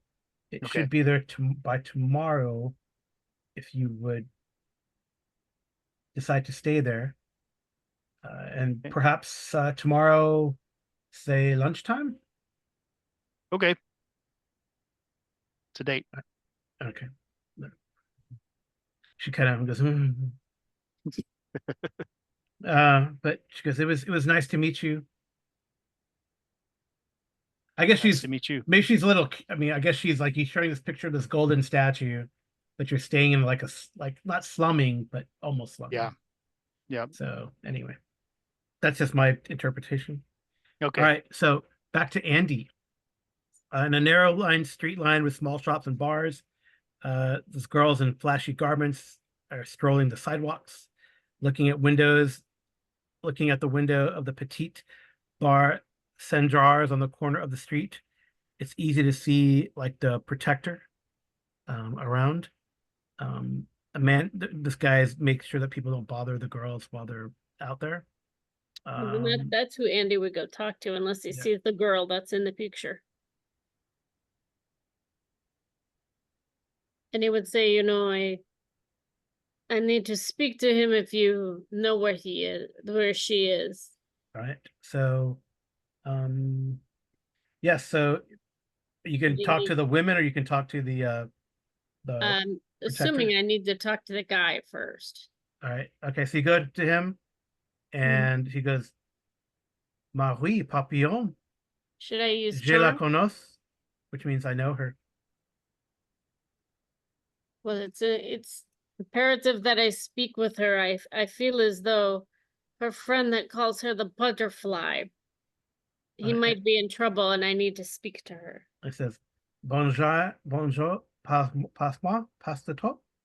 Says he doesn't remember. Can I try psychology again? Because I think he's bluffing. Yeah, you can roll psychology. Yes. Darn it. Yeah, these Marseilles are inscrutable. See what But else? he has information, so I feel like I should push it. You could push it, or you could try, I don't know. I was thinking charm. Should I try charming him? Yeah, you could charm will work.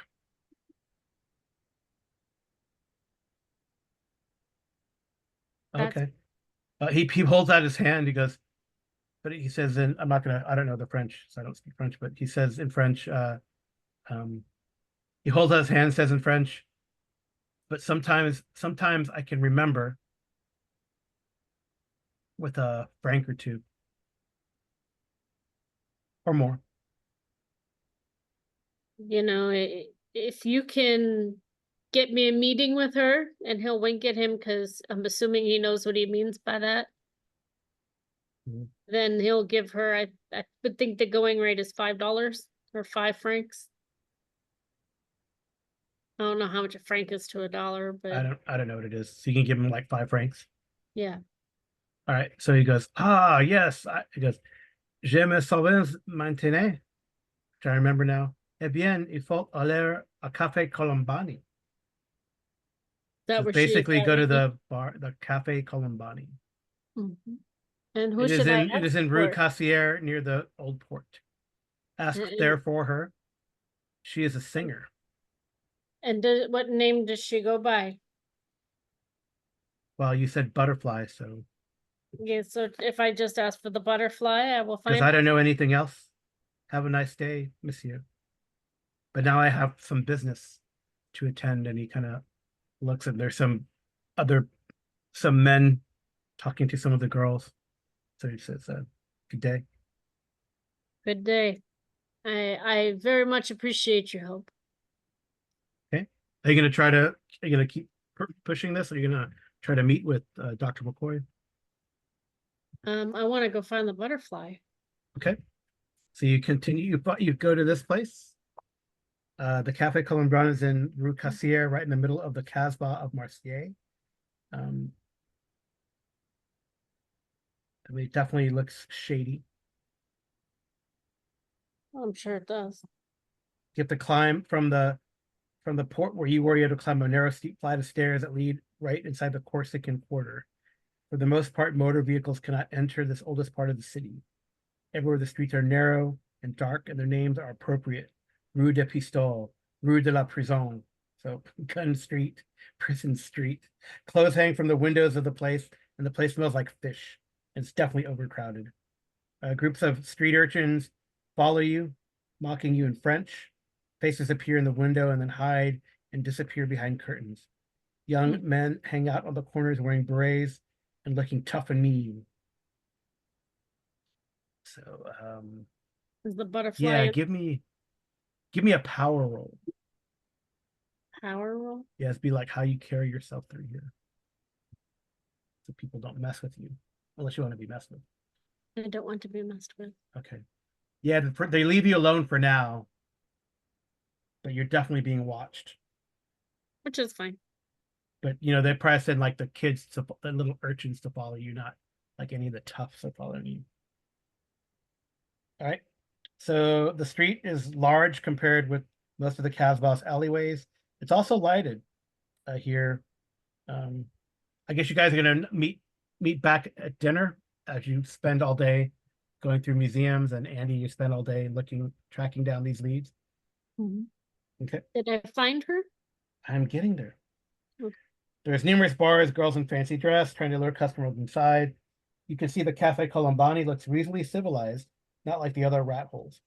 When you step inside, you are met with a moment of silence while everyone turns to look at you. The faces of customers, wreathed by smoke of cigarettes, do not look at all friendly. I'll look around. Do I see You can go to the bar. butterfly? Yeah, you can go if you want to go to the bar, I guess.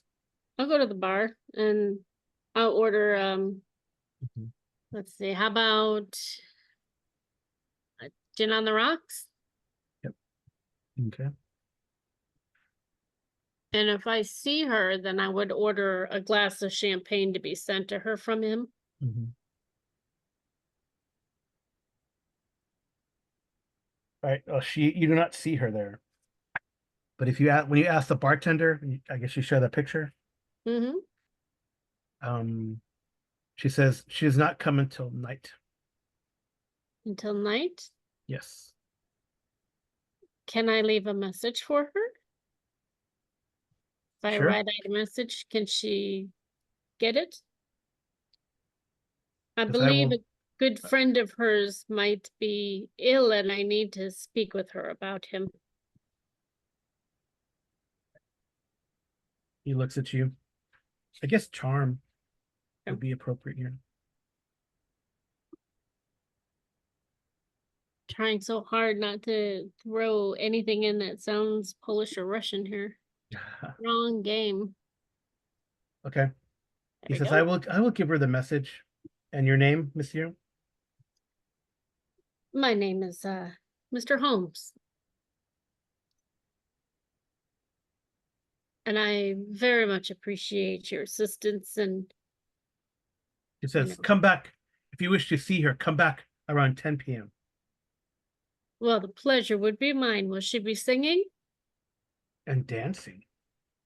Oh, that's exciting. And you have a dinner menu? I mean, this place seems very respectful to me. You're gonna stay. It's like late afternoon or early evening. Are you gonna stay here and wait? No, I'm going to try and meet up with Dr. McCoy. We can maybe have a discussion about having dinner there. Okay. Yeah. But he would ask Dr. McCoy and tell him the information that he's found and that she goes there in the evening, but at least we have permission to talk to her from her handler, shall we say. And when he's going in all these shops, would he have a chance to get something nice for Bernadette? Yeah. It's not a problem. He'll buy her a ring, but not quite that type of ring. Well, Yeah. maybe he would buy the ring and keep it, but not give it to her yet. But Okay. get her a bracelet or necklace or something. Yeah, no problem. All right, so you guys meet up and you share information, BJ? Yeah, I just we're What's that? supposed to meet, get information about visiting another museum to get some more information. There was some hoax of a fish man in the basement of one of the museums. Well, Andy wants to know, and he would tell Dr. McCoy, you know, there might be one or two like pawn shop ideas or maybe even a flea market idea that I could go around with that picture and ask if they had anything similar to that I could purchase for my collection. Good idea. Definitely welcome to go with me. And I'll tell you, I was at that place a little earlier and it looked like they had pretty good food, but maybe, you know, when in France, you gotta have some of their food. Maybe one of those big delicious sandwiches. Speaking of which, I'm gonna get a room at this. I'm gonna upgrade my my lodging while we're here. Oh, that's fine. You gonna go with To this Andy? hotel. Well, Andy wants to, he would probably ask if he could store his stuff with Dr. McCoy, that he's not using like a suitcase and stuff. But he doesn't know what time he'll be back at sure. the hotel. And he doesn't know if Dr. McCoy really wants a third person in the hotel, if he has to pay money to keep her overnight to talk to her. Oh, You want to signal like hang a tie on the door? Kidding. I'm kidding. that's Well, I not mean, common. Andy wouldn't be doing anything with her. He would pay because she needs to get paid, but just ask her questions and maybe have some tea in the room or something. Sure. I mean, you guys can get separate rooms. Well, I'm sure that they would be connected though. Maybe not able to walk from one room to the other, but close enough. Yeah. Mhm. We'll see what we can get. Adjoining rooms or a suite or Mhm. something like that. Yeah.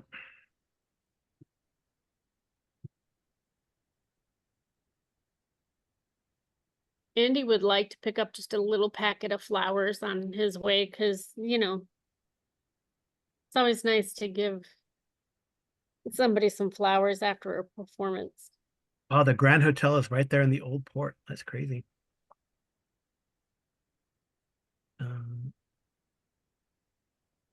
Where's that one?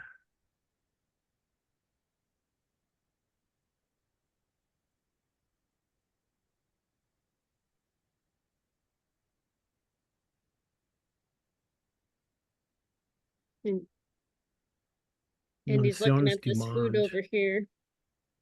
He's thinking about that delicious Monte Cristo sandwich that Bernadette's always talking about. Yeah. That's funny. Well, so there's the Intercontinental. Ooh. Is that where There's a you Grand, the Intercontinental, um, the Mentions du Monde. Ooh. Interesting. The Grand is like a 4-star. The Intercontinental is a 5-star. Intercontinental's a 5-star too? The Old Port in Marseille, Old Port is a 5-star. No, the Grand is a 4-star. So, yeah, the one she gives you is like this one called, I don't know what it's called then, but the Mentions du Monde. It's actually, oh, they're all like right there in the Old Port. All these old hotels. Is that one? Well, Dr. McCoy, it's whatever you choose. I mean, Yep. No. Oops. Let's see. Communications, travel, lodging. There we go.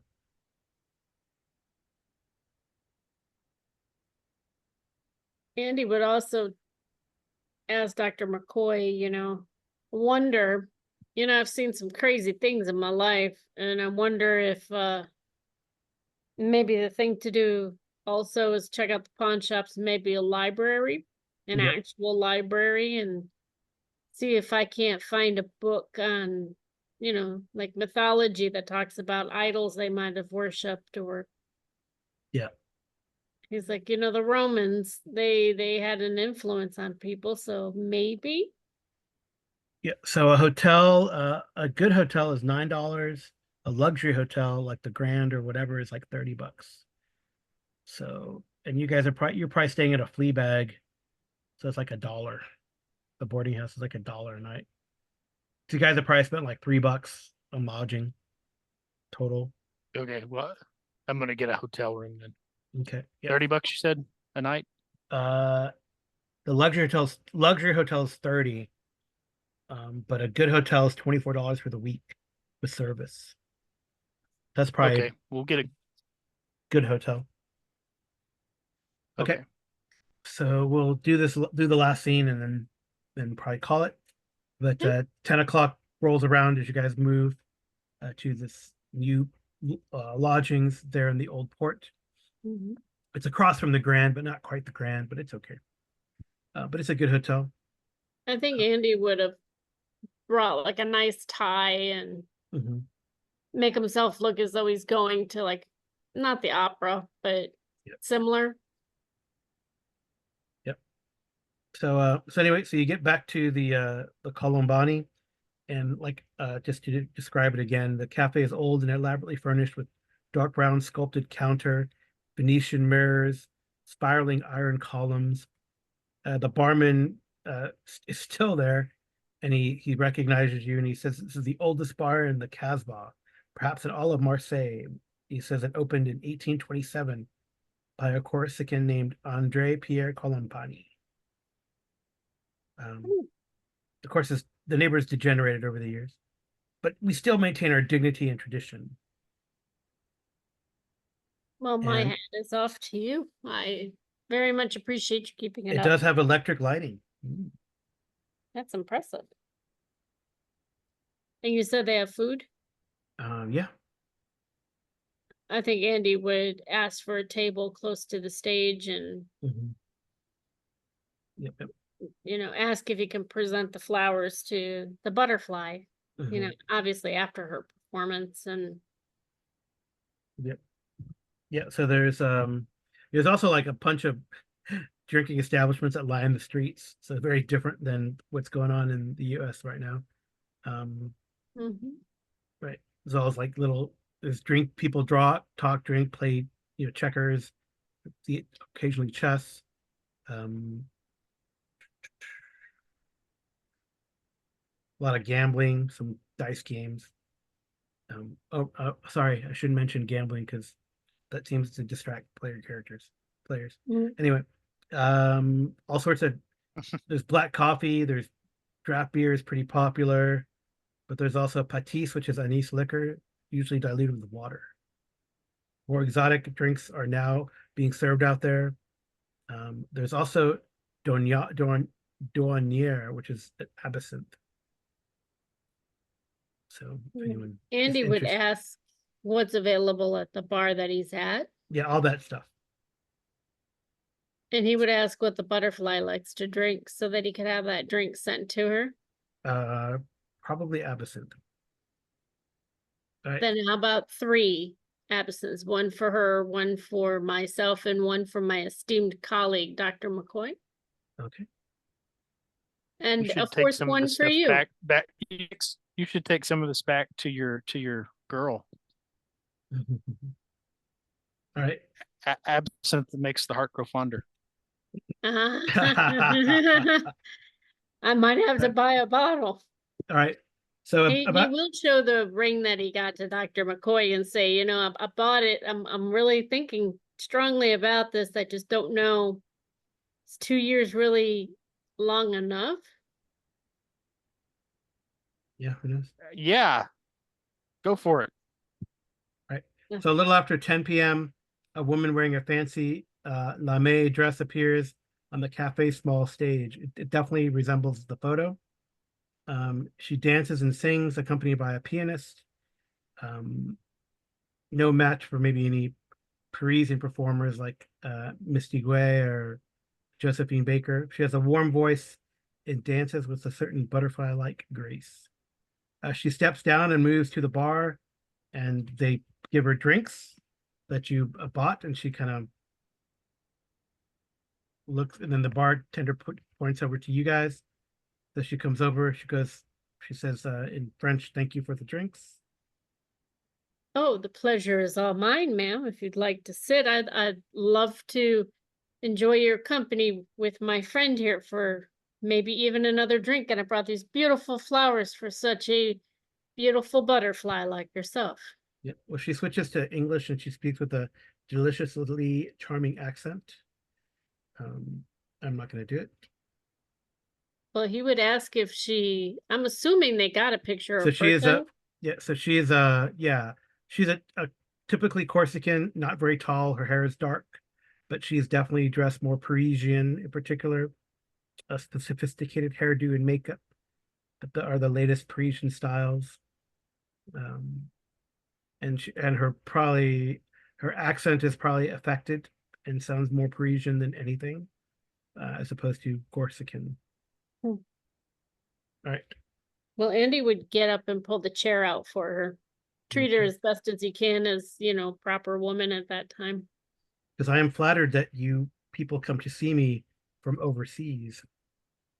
Well, it was recommended by your friend Berto Mattia. I'm pronouncing his name wrong. Do you remember him at all? Gisberto, Yes, you know him? You are his friend?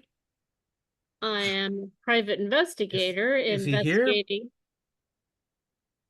And what is his relation to you? Because I have some news on him. Okay. She goes, nothing. What news? I do have a boyfriend. His name is Marcel. He is very important in this part of town. Now just out of game, isn't Marcel involved with the gang that he was trying to get that item for? I don't know. I think so. What do you think, BJ? I think he is. Maybe so. Marcel is le cad. The what? You can make a roll of French in this case, or yeah. I don't have French. No, I know, but it's not a French word, BJ, but you might recognize What it. language Like is it? Is it Italian or Hungarian? We could roll Italian too. See what you get. I need like a hard success for you guys. But you Oh, never know. so I don't have Italian, but I have Latin. If it can catch anything from the. No, you can, Connotation. but you can roll your French. Also, the hard success. You have no idea what is like. Why is she insulting her boyfriend? Yeah, you won't. It's not worth a spend. It's fine. All right, so Oh. she goes. Well, she goes. Never mind. Where is Berto? Well, I have news, but I need to give it to his family. He does not have family. Oh, well then I guess I was family. Close family to him. He was attacked and murdered on the street. There's what? He's dead? I can't. She breaks off. You guys can roll spot hidden. Okay. See if D20 likes me tonight.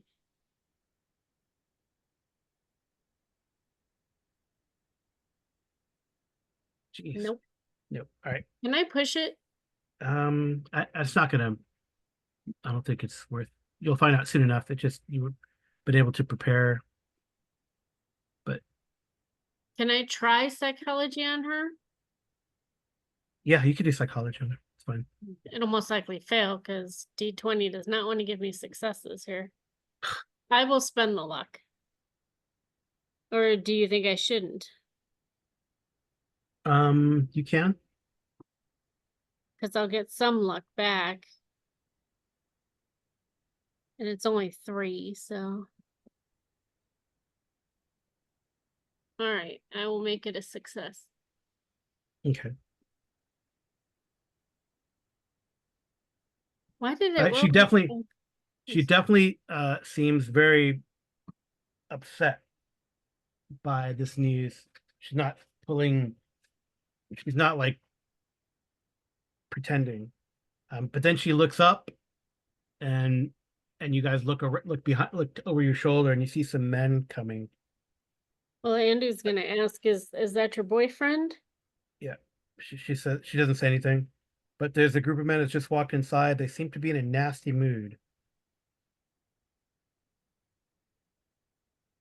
Well, Andy, And then you see Papillon's face and it turns a pale shade of gray.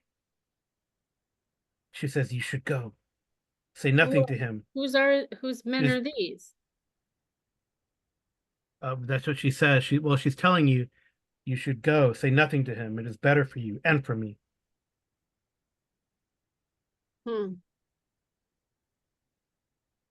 Well, then I bid you good evening, and on a piece of paper she'll give the room number that he rented and say, you know, I'm not asking for anything, but if you and your boyfriend would like to talk, I really would like more information. I mean, he seems like he was important to you, and I want to I want to help him rest in peace. Okay. Yeah. So you can make a sleight of hand check. And Dr. McCoy, what do you want to do? If we're getting out of here, let's get out of here.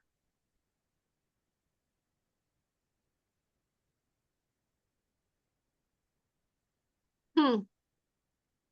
Telling him. Actually, if they haven't noticed us with her, can we just flip over to another table? Well, they look extremely touchy macho types, especially the guy, the leader. Okay. But you can get out, and they look at you.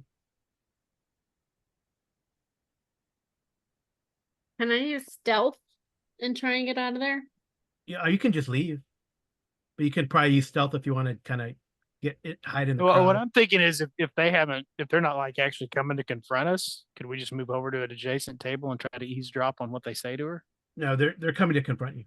They've seen Oh. you notice that they've seen you. They've seen basically. Well, it's like you've seen this before. I mean, both Why of are you. you talking to my girl? Yeah, That yeah, kind of totally. thing. Oh, okay. Yeah, but as you leave, you guys duck out of there. I don't know if you I want actually to was hide. successful. Yes. You duck out of there. A couple of them probably break off. Dr. McCoy, do you want to make a stealth check, or what do you want to do? Just kind of get lost in the crowd. Um, And then you can make a I'll spot try. hidden. You can both make a spot hidden when you're leaving. Oh, roll spot hidden. You only need 5 points, BJ, if you want to if you want to use luck to succeed. Yeah. Hey, I Okay. finally made some. So a couple break off and kind of come after you, but you kind of get lost in you lose them, like you duck a couple times here and there, and you know, move behind a column and then make your way out. They kind of look around. You kind of look back and you see them looking around for you. But Andy, as you leave the Colombani, you see that Catisto, or you see that this guy Marcel, I guess his name is. He takes that piece of paper and crumples it up from Papillon that you gave her. And that's probably a good place to stop, I think. As you guys make your way back to your hotel. Okay. Cool. So, yeah, there's some mysteries to figure out. What's going on with Papillon? What's going on in Marseille? Yeah. Definitely, like I said, when you're leaving, you say that people have taken notice of you, Andy, but they can't see where you guys went because you duck out of there pretty sneakily out of the Casbah and back to the old port to your hotel. So I guess if we play again, I hope we are able to. Then we can continue and get to the bottom of the mysteries. We have a museum appointment. I'm sure Andy wants to try to reconnect with Papillon and figure out who is this Marcel fellow. But so anything that you made, you can roll against, and if you fail, then it goes up by 1d10. BJ.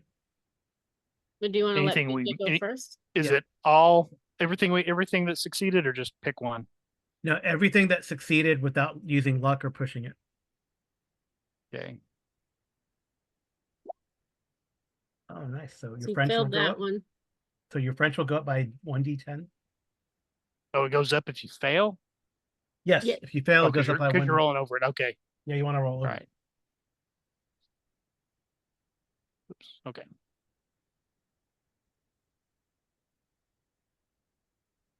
Just roll a d10 for that. So it goes Nice. by 7. Yep. Sorry. Now how do I? Okay, I'm gonna have to do something to change it, huh? And then Don't waste that roll. library use also Oh, goes up nice. by- Library use goes up. That's good. This is the point in game when you're actually happy that you're failing, but now it'll roll all green for us. And I think I made an archaeology roll, didn't I, earlier? Yes, you did. Yeah. Oh, Oh. that's a hard one though. That's 81. Okay. All right. Anything else? That's fine. That was it. Did you Well, make a didn't spot you- hidden anytime? Didn't you hit somebody I don't when you think I- shot him? You didn't So you shoot? should have. No, I hit never hit him. anybody, and I never made a spot hidden without using luck. Okay. Oh, Oh. Okay. Cool. Amy. Bummer. yeah, it's okay. I did pretty not high use now. blood. Yeah, oh yeah, it is. It's Like a your little main, hard to fail, but I'm good it's at your failing main thing. one of them. So is psychology. Of course, now it's all going to succeed. Oh, Nope. good. Oh, spot hidden. That's good. Now this one, because it's a 65, is it still a D10? Yeah, it's all a D10. Until you get to like in the 90s, I think. Nice. 8 points. Yep. So 65. Hold on a I second. would just roll them and then add it later. I'll have to keep track of it then. Yeah, so spot hidden goes up by 8. I got it. So stealth. Oh, you got it? Yeah. Okay. So you do stealth. I'm doing it. Nice. Yay! And that one goes up D10. Yep. 2. Okay. Handgun, it looks like. I think that's I And- checked handgun, but is that really what it would be? Yes, it's Or handgun. would it be fighting? So it's No, handgun. handgun, yeah. Darn Yep. it. Okay. I think that's it, right? I believe so. I don't think I really used anything else. No tracking or anything. Nope. Okay. Cool. All right. Well, great. Well, So- thank you guys for playing. I hope you enjoyed our introduction here to Secrets of Marseille, actually. Starting in Chicago, but that was a big bluff. I guess if you'd have picked a different character, BJ, then we could have could have been another one, but that's fine. All right. I like this character. Yeah, it's a good character. It should be fun. I mean, you guys are pretty good, combatants and stuff, maybe, or you have some staying power, so it is possible, that you could get into a fist fight and be okay, right? So just you know what I mean? Yeah. But Mhm. It depends, and maybe the time for stealth and ducking out is good right now, and we'll see what happens later. Mhm. Okay. Well, thank you so much for playing. Thank you everyone for listening, and I hope you've enjoyed The Secrets of Marseille. It is actually in the Kings of Chicago book here. So there's 2 adventures in this, Kings of Chicago and Secrets of Marseille. But hopefully these DB McCoy, Dr. McCoy, and Andy Holmes will find out these secrets. Why was Berto killed? What is this? Where's that statue from? How is Papillon involved? How are the gangs involved? All these questions. All right. Thank you so much for listening. Any other comments or questions, you guys? I Thank don't you. think so. Thank you, Amy and BJ, for playing. Thank you. A lot of fun. All right. Yeah, we got some action at the beginning, but it is kind of more like investigative. So Yeah. But hopefully the mysteries are compelling. All right. Mhm. Until next time, good night and good rolling. Thank you.